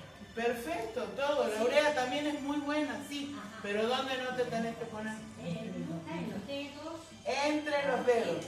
Nunca entre los dedos, nunca acá. De los dedos, sí. Por encima, por abajo, en los talones. La vaselina. Vamos a hablar de los temas también. La vaselina es muy buena de noche. De noche es linda ponerse la vaselina. Hay mucha gente que se pone la vaselina antes de ponerse la media. Hay mucha gente que duerme con media. Bueno, antes de ponerse la media, se ponen un poquito de vaselina. No groseren tampoco, ¿no? Porque el hecho de que uno se ponga así en brochones no va a hacer mejor efecto que se ponga un poquito y haga el movimiento. ¿Estamos? ¿La líquida o sólida? No, sólida. La sólida. Sí. Espérate porque yo quiero darle otras cosas. Yo quiero enseñarles un tip que tengo yo siempre con respecto a los talones. Todo el mundo me dice, tengo los talones muy resecos, tengo los talones agrietados. Vienen al consultorio y me dicen, necesito que me saques la dureza de los talones porque están agrietados. Primer punto, lamentablemente, y se lo digo lamentablemente, nosotros los podólogos cuando el talón está muy agrietado no podemos pasar bisturí. No podemos pasar bisturí, pero podemos hacer un tratamiento que vaya de a poco sacándonos ese problema. Primero y principal, y vuelvo a repetir y siempre se lo voy a decir, chicos, necesitamos dermatólogo. Acuérdense que los doctores dermatólogos, la urea por ejemplo, ayuda mucho en este caso, pero no te la va a dar un podólogo, va a ser la doctora dermatóloga o el dermatólogo el que te diga, va a usar este tipo de urea para que su talón absorba y sea lo que tiene que ser. ¿Estamos? Bueno, ¿cómo vamos a hacer el tratamiento de los talones? Nosotros los podólogos tenemos lo que se llama torno, bisturí, son las cosas que ustedes conocen normalmente cuando tienen un callito. Yo no quiero usar palabras leloma que le decimos o callito. Nosotros le vamos a sacar. ¿Ustedes saben por qué se hacen los callos? ¿Alguien se ha dado, alguna vez se ha puesto a pensar, ¿por qué tengo este callo en el dedo chiquito? ¿Por qué me hace doler tanto el callo en el dedo chiquito? Puede ser por el calzado, ¿por qué más? Vamos a hacer, rápido les explico. El enoma o callo es la consecuencia de algún problema que tiene el cuerpo y en general es la postura, la columna, la rodilla. Es una cuestión postural. ¿Qué hace el cuerpo? Si yo estoy pisando, yo soy gordita, yo piso, pero siempre la gordura hace que uno pise hacia afuera. ¿Por qué? Porque uno se tiene que apoyar en los pies, ¿verdad? Uno necesita un buen apoyo. Se me hacen callos acá, en esta parte. No sé si se han dado cuenta que esta parte muchas veces tiene dureza. Estamos hablando de los pies. No sé si tengo un pie acá. Vamos a ver. En estos puntos, son medio graciosos estos pies, pero bueno, en estos puntos suele haber callos. La piel se defiende de un agente externo que lo está agrediendo de esa forma, creando una hiperproduciendo queratosis o queratina. ¿Para qué? Para que el hueso, al hacer presión sobre la piel, no se lastime en la piel. ¿Me entienden? Entonces se hace el callo. ¿Qué hacemos los podólogos? Y ustedes vienen y nos dicen eso, y yo con un bisturí, con mucha delicadeza, les saco un poquito el callo, les paso un poquito el tono, quedó divina la piel. Pero no se saca del todo. La gente antes tenía la costumbre de usar una cosa que se llamaba, no era escofina, era garlopín. Yo les iba a traer uno y lo perdí. El garlopín era un aparatito que venía con una gilet que uno se lo pasaba y se sacaba, era un aparatito flaquito y la gilet cuadraditas, chiquititas así. Y la gente tenía la costumbre de pasarse y pasar. No, el callo tiene un porqué está en el pie. Si yo tengo un callo en el dedo chiquito, sobre el dedo chiquito, acá, por encima, acá, puede ser, porque usamos muchas sandalias cuando éramos jóvenes y los tacos de este tamaño y la sandalia nos rozaba la tirita, pero también puede ser porque tengo un problema en las cervicales. Todo lo que tenga que ver con callos que están en la punta del pie sobre los dedos, por lo general son problemas en las cervicales.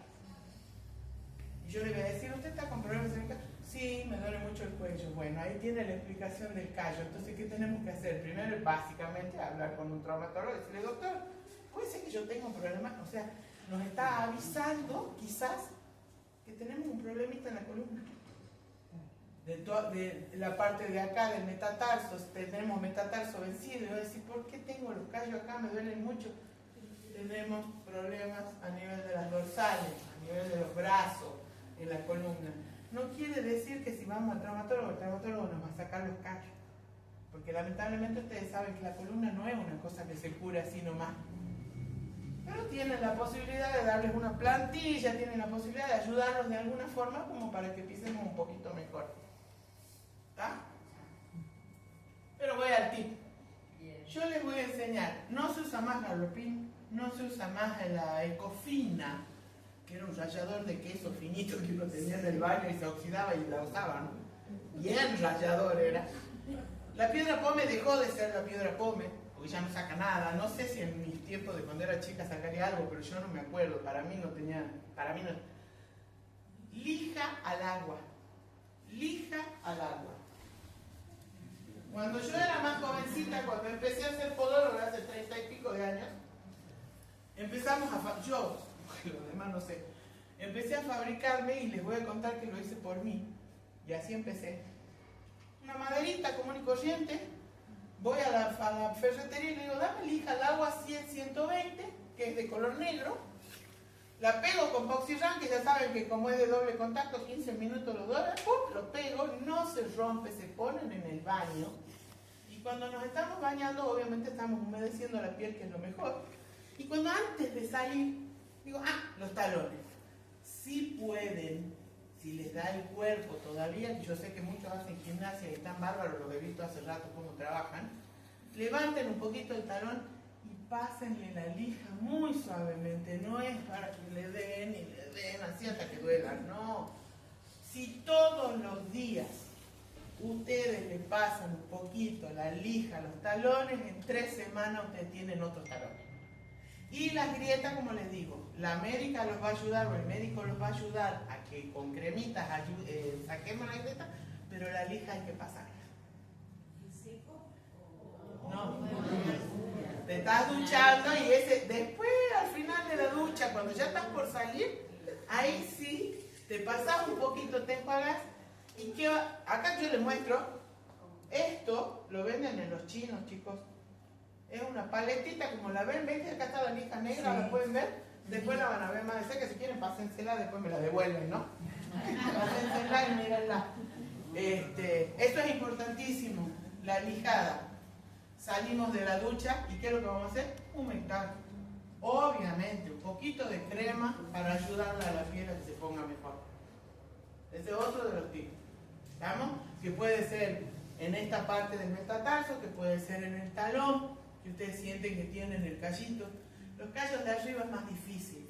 Ni hablar de los callos interdigitales, que ahí cayeron, son esclavos de nosotras las podólogas y nosotras chochas. Por lo menos yo, que me encanta. Vamos a hablar, acá en otra de las diapositivas me hablan del corte de uñas. Yo les voy a decir una cosa, yo voy a decir cómo se corta una uña. Pero mi consejo, no se corten solos, chicos. El IPS les está dando gratis la posibilidad de venir hasta acá. Es verdad que nosotras tenemos mucha gente y que por ahí se estira un poquito. Ahora últimamente estamos dando cada mes. No se cortan las uñas antes de los 35 o 40 días, eso es una locura. ¿Por qué? Porque cortan demasiado y van lastimando, corren el riesgo de que la pielcita que está abajo de la lámina, que es esto, que es la uña, se lastime. Es muy delicadita esa piel, entonces si nosotros la estamos cortando cada vez peor, nos vamos quedando con la piel muy al aire, muy expuesta y corremos riesgos. ¿Y ustedes qué saben de ese tema? No hay que infectarse, no hay que tener infección, no hay que lastimar. Así que el corte de uñas de los pies se hace cuadrado. Yo les voy a enseñar no cómo cortarse, sino cómo debe ser el corte de una uña de los pies. El corte de la uña de los pies es cuadrada. ¿Me entienden? No es como cuando las mujeres nos cortamos las uñitas y le damos la formita redondita divina, así, no. El corte de los pies se hace, la uña, esta es la uña, cuadrado, se corta ahí, cuadradito. Que quede cuadradita. Si me molestan las puntitas, porque hay mucha gente que me dice, pero a mí me molestan, agarran una limita de uña, le pasan un poquito a los costados y hasta eliminan. Bueno, ahí está el punto. Yo por eso no soy de aconsejarles, no miren, si no llegan a cortarse o la espalda les duele o no tienen buena vista que una pariente les ayude a cortarse, no, vayan al podólogo.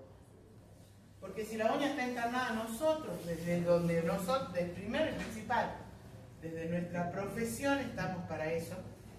Y por otro lado tenemos la posibilidad de ver perfectamente hasta dónde la tenés encarnada, qué es lo que tengo que sacar. Pero básicamente los elementos que utilizamos nosotras, que tratan siempre de estar impecables, impolutos, que no tengan bichos, y vamos a cuidar y te vamos a enseñar. Si yo te lastimo porque necesito lastimarte, te voy a enseñar la técnica de cómo vos te vas a curar y en 2 días no vas a tener nada. Ahora, una persona que viene, se lastima, se mete la tijera hasta la matriz de la uña, se lastimó y se baña mañana y se baña pasado mañana, dentro de 15 días va a estar en la salita pidiéndole que le vean el dedo porque lo tienen así. No, que nosotros no. Nosotros le vamos a cortar la uña como corresponde, te voy a poner una cremita, una cosita ahí en el medio, te lo voy a parchar y te voy a enseñar. Dentro de 2 días recién te sacas el parchecito. Para bañarte te vas a bañar con una bolsa en el pie o con el dedo de un guante para que no se moje, seco. Si nosotros mantenemos el dedo 2 días seco después de haberle sacado la uña encarnada, ustedes al 3er día no tienen nada. Y por otro lado, ¿qué hace el podólogo? En mi caso particular, lo digo delante de mis 2 doctoras, porque a mí no me... Yo les digo, ustedes se vienen al IPS y le dicen a mi secretaria, a la Gaby, la podóloga me ha sacado la uña encarnada y me duele 2 o 3 días después.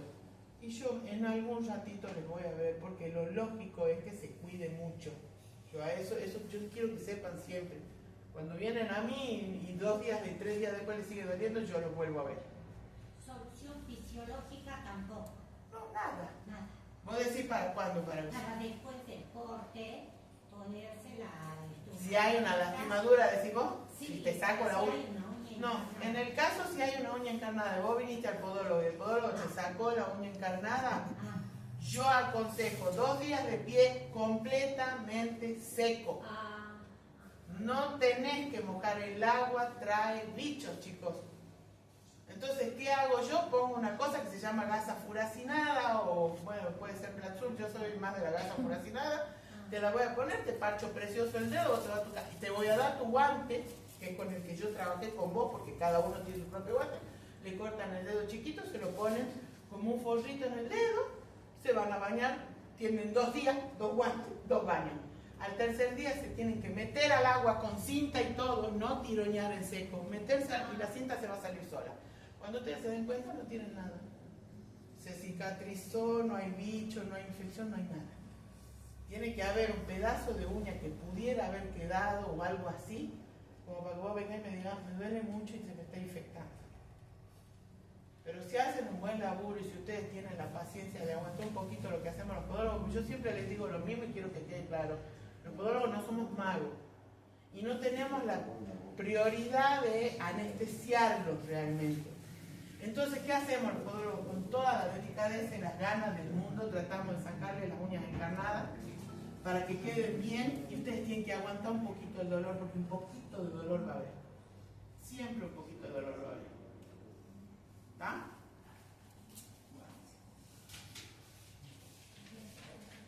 El tema de las medias son importantísimas por un montón de motivos. Ya lo han hablado ustedes con la licenciada antes, lo han hablado con la doctora. Las medias no deben tener elásticos ajustados. Ustedes tienen vasculopatías y neuropatías. Son cosas importantísimas. En el caso de las medias, básicamente, la mayoría de las veces hablamos de la vasculopatía. La media que tiene un elástico muy ajustado nos corta la poca circulación y el poco retorno venoso que tiene la piel. Entonces, ¿qué tenemos que hacer? Yo les enseñé a todos mis pacientes, las medias esas que se compran en los bolivianos, uno le estira el elástico y ve que los elastiquitos, esos hilos elásticos, yo le voy cortando de a pedacitos así hasta que se afloje.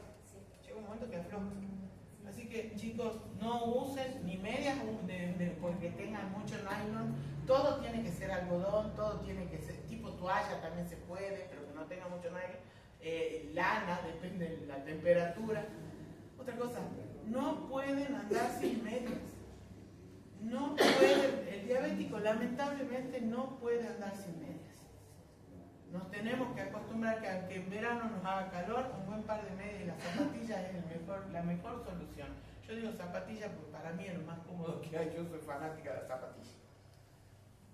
Entonces sí o sí tenemos que andar con medias. El diabético, como tiene una neuropatía, puede ir caminando en chancleta divina por el patio, así hay una espina del rosal del lado, se ha pinchado la pata y ni se ha enterado. ¿Y qué hacemos? Nos hemos pinchado la pata, nos ha sangrado, no nos hemos dado cuenta, porque no tenemos nada puesto que nos muestre que está pinchado, y mañana o pasado tengo una infección en el pie. ¿Estamos? Entonces sí o sí tienen que andar con zapatos, tienen que llevar el pie cubierto. Otra cosa que les iba a decir, cuando vamos a dormir, muchos tenemos la costumbre de la bolsa de agua caliente. Bueno, ahora que hace mucho frío. Chicos, la bolsa de agua caliente es bárbara, a mí me encanta tener la bolsa de agua caliente.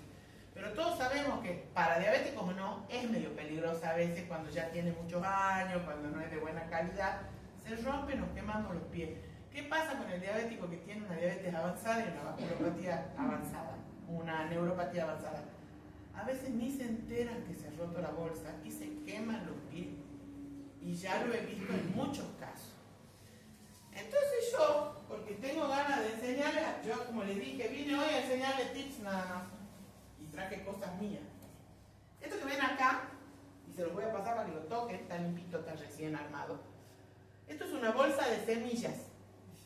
Esto es una bolsa de semillas que se fabrica con un pedacito de tela, se hace como una almohadita, se llena con semillas oleaginosas. Cualquier semilla oleaginosa, mijo, maíz que no sea pisingallo, como termina teniendo pochoclo. ¿Qué otra cosa llevan? A ver, espérate, porque mi mamá me ha dado los nombres de todo lo que se le podía poner, mirá qué loco. Mi mamá que sabe un montón, me dijo qué le podemos poner, yo quiero decirle a ustedes si lo recuerdo.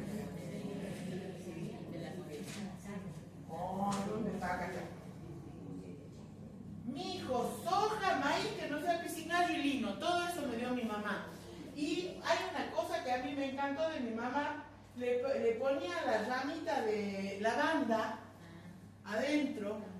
Esto, ¿a dónde se mete? 3 o 3 y medio minutos en el microondas. Por supuesto se va a enfriar al rato, no va a ser como la bolsa de agua caliente, va a estar toda la noche. Pero ya cuando han pasado 15, 20 minutos y ustedes se han calentado los pies, se acabó el frío. No es que tengamos que estar toda la noche con la bolsa caliente hirviendo en la cama. Ya nos calentamos los pies. Pásenla y véanla y se van a dar cuenta de lo que es una bolsita llena de semillas. Entonces la ponen en los pies y ustedes se van a dar cuenta que con eso se sanan. Y eso también aclaro, cuando les duela algún lugarcito de la espalda, la pierna, la rodilla, caliéntenla y pónganla un ratito y les puedo garantizar lo bien que hace, lo lindo que pasa los dolores. Esa es otra de las cosas que les quería enseñar. Hablemos de los zapatos. No sé si me estoy perdiendo algo. Yo voy, como estamos en la diapositiva, yo sigo para. Hablemos de los zapatos. Los zapatos tienen que ser, yo siempre tengo una frase que me quedó grabada a fuego, lo que un guante para la mano. El zapato no tiene que ser ni grande, ni chico, ni ancho, ni finito. El pie tiene que entrar en el calzado y no hacer este movimiento, ni este movimiento, ni este movimiento. No, pero yo me compro más grande porque yo siento que me roza menos. No, porque cuando camino rozan los puntos en los que no debe rozar. El zapato tiene que calzar perfecto. Lo único, 2 puntos, digamos, que tenemos que tener en cuenta es, puede sobrar entre 1 y 2 centímetros por delante, y hasta ahí nomás, yo diría que 1 nomás, y los dedos pueden hacerse hacia arriba y no estar tan ajustados. ¿Se explica? No estar tan ajustados. No usen punta de bruja. Los pies no están hechos para un zapato punta de bruja. ¿Ustedes conocen el punta de bruja? Es el punta de agudo ese que parece... así le decimos punta de bruja. Anatómicamente no tiene nada que ver con lo que nosotros tenemos como pie. Y voy a decir una cosa que por ahí va a sonar un poco chocante porque hay gente que no tiene la posibilidad de comprar zapatillas caras. Traten de usar una buena zapatilla. Traten de usar una zapatilla de marca. No se compren la de 11.000 pesos. Y les voy a explicar por qué. La mayoría de las veces las plantas de abajo, las plantillas de goma de abajo, son como unos cuadrados. Yo no sé si alguna vez ustedes han visto, tienen como unos vacíos, unos cuadrados. Eso hace mal porque nos hace pisar mal, porque se empiezan a deformar, porque uno empieza a pisar. No sirven. Llegado el caso, si hay una necesidad, mi consejo, agarren un cartoncito medio duro, córtenlo igual que la plantilla y lo meten por debajo de la plantilla para que el pie no ceda ante esos agujeros, porque eso puede lastimar, puede marcar y hace lío. Esa es otra cosa que... Y el calzado puede ser de cuero, pero tiene que ser un cuero noble, un cuero blandito, un cuero que ande bien, que no sea tan duro para caminar. Si no, pregúntenle a uno de los chicos estos que trabajan en las estaciones de servicio con la famosa punta de acero, les tienen los pies destruidos. Destruidos. Otra cosa que les aconsejo siempre, si se van a ir de campo todo el día, llévense un par de media extra, siempre. Lo óptimo para todo el mundo es cambiarse las medias una vez a la mañana y una a la tarde. No andar con la humedad de la media todo el día, y más los que transpiran mucho. Siempre 2 pares de medias se van a salir todo el día de casa.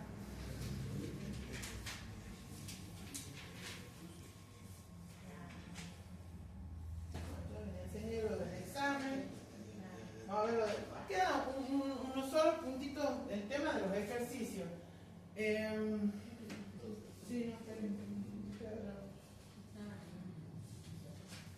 Hay una red venosa en los pies que es muy superficial, es la más superficial, está en la planta de los pies. Esa es importantísima, porque esa ayuda a que la parte profunda de las arterias en un pie diabético funcionen un poquito mejor. Entonces se les recomienda muchas veces, ahí está, ¿ven?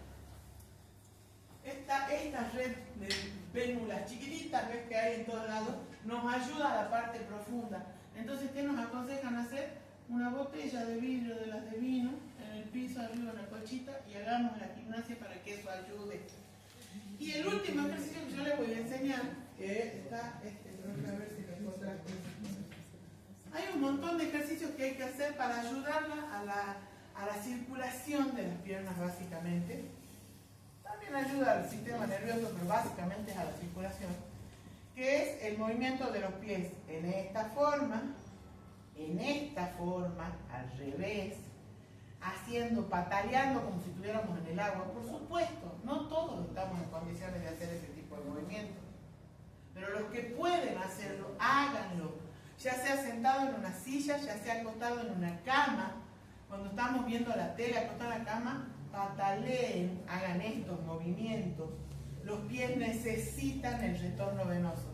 Y yo les hago la última aclaración, porque mucha gente quizás esté en condiciones. Si la cama de ustedes está contra la pared, acá, la cabecera está acá, que levanten lo que más puedan, se acuestan y levanten lo que más puedan. Yo no les digo que estén en ángulo recto, yo les estoy diciendo levanten un poquito los pies arriba y eso es lo mejor que pueden hacer. Primero se pueden quedar 5 minutitos, 4 minutitos con los pies arriba y después pueden empezar a hacer gimnasia para un lado, para el otro, para arriba, para abajo, a mover la planta del pie. Eso ayuda mucho al retorno venoso, le llamamos nosotros, que vuelva la sangre al corazón. Si nosotros ponemos 10 minutos los pies por encima de la altura del corazón, ayuda un montón a la circulación. Con 2 almohadones que te pongas, levantás un poquito, ya eso nos ayuda a la circulación. Así que eso es básico también. La gimnasia que pueden hacer es como a ustedes les parezca, como ustedes puedan. Para los costados, para arriba, para abajo y haciendo estos movimientos, ya han ayudado. Ahí ya vamos bien.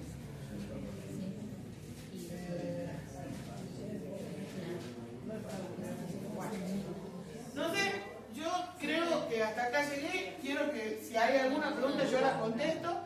Y quiero, dame 2 segundos, doctora. Y quiero hacerle yo 5 preguntas a ustedes y nos vamos. ¿Alguna pregunta que haya quedado? ¿Algo que les haya quedado? ¿Hacer una exfoliación en los pies es bueno o...? Siempre es bueno. ¿Saben qué les enseño yo para que lo hagan en la casa? Si tenés crema Kinso, crema Nivea, es fantástica. Te pones un poquito, agarra una cucharada de azúcar, ponele a eso, hace así y pasate por los talones, ya saben, ¿a dónde no se pasa? Muy bien. Se ganó una patita para que se raspe los talones por saber que primero. Ya sé que han contestado todo, pero no puedo dar a todo. Porque esa era una de las preguntas. ¿Qué, mamita? Las uñas, no sé por qué no. Bueno, la gente mayor. A ver, hay 2 enfermedades que se confunden mucho. Muy buena pregunta. Hay 2 enfermedades que se confunden mucho. Uno va al podólogo y le decía, ay, mira, tengo oscura la uña y se me puso gruesa. Y el podólogo, normalmente, lamentablemente, te dice, ay, tenés micosis. Sí. Tenés que ir urgente al dermatólogo, si no, andate a la farmacia y comprate el dermatólogo, y te pones y te tomas esto y ya está. No, no es así. Porque en el caso de nosotros, la gente adulta, hay una enfermedad que se llama onicogrifosis, que no es micosis, es grifosis. Ya la matriz empieza a trabajar diferente. No sé si me explico. Entonces, se empieza a formar una uña más gruesa, manchada, y no tiene nada que ver con un hongo. Entonces te van a dar medicamentos, te vas a poner todas las lociones más caras que hay para las uñas y nunca se va a curar. ¿Por qué? Porque es por edad. Chicos, la edad trae consecuencias. Y una de esas consecuencias es esto de las uñas. La onicogrifosis. No se dejen engañar. Si el podólogo en el acto le mira y le dice, ah, esto es micosis. Uno se puede dar cuenta hasta por el olor. Pero a mí lo que me corresponde es decirle, señora, vaya a una dermatóloga, pídale que le haga el hisopado, se fije qué es lo que usted tiene, le dé el medicamento y yo como podóloga lo ayudo. Yo le voy a pasar el torno, yo voy a hacer todo lo que el dermatólogo me mande a hacer. Para eso les pedimos siempre a todos ustedes un papelito que dice atención podológica. Tanto el diabetólogo como el dermatólogo deberían aclararnos a nosotras, las podólogas, qué tenemos que hacer con ustedes. Porque para eso es el papelito, no es para que el IPS esté contento, porque nosotros le hemos puesto un papelito que dice, tu solicito consulta podológica. No, es para que el clínico me diga, no señora, usted puede trabajar tranquila con este diabético porque este diabético está controlado o no. O la dermatóloga me diga, la señora posee micosis en la uña, haga exfoliación de la uña, y es para eso está ese papelito. famoso. Pero bueno, no nos podemos acostumbrar a eso. Vamos a una segunda pregunta. ¿Dónde debemos colocar crema cuando hacemos hidratación? No, vos ya fuiste. Bueno, me contesté. Otro quiero. Quiero otro. Levante la mano. A ver. Abajo. ¿Y de dónde no? Listo. Se ganó una esponja. Este tipo de esponja que no te la mostré es ideal. Es blandita. Es muy suave y lava y limpia perfecto. Después si querés abrir y mostrarle, o ya hago una yo, pero ya se me queda uno con una tocada. A ver otra. Bueno, en realidad esta era una pregunta que ya le hemos charlado. ¿Por qué creen que no debemos usar media de nylon ni ajustadas? ¿Cuál era el problema? Circulación. Muy bien, al señor se ganó, ¿ves? Por la circulación. La patita para que se raspe los talos. ¿Me quieren mucha circulación? Ah, acá está el señor. Yo escuché un señor que dijo circulación. Eso para que tengan y para que lo vayan viendo cómo es.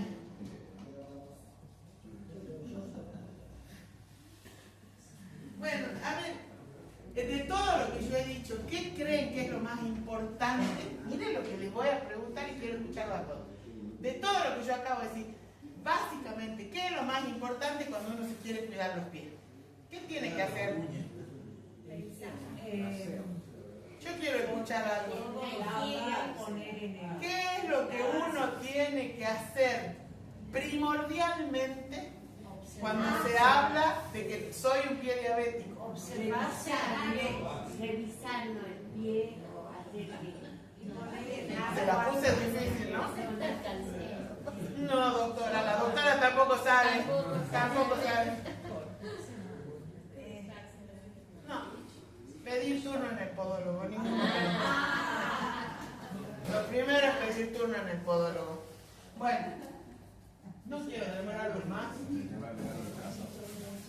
No quiero demorarlo más. A ver quién. No se levanten ni hagan ninguna cosa rara. Ahí está, mira quién se lo ganó.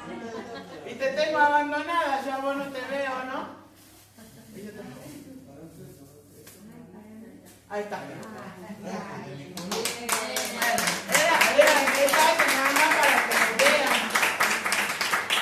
Esas paletitas se pueden conseguir en farmacia, los chinos, en cualquier lado, y las esponjitas también son súper importantes. ¿Listo? Gracias.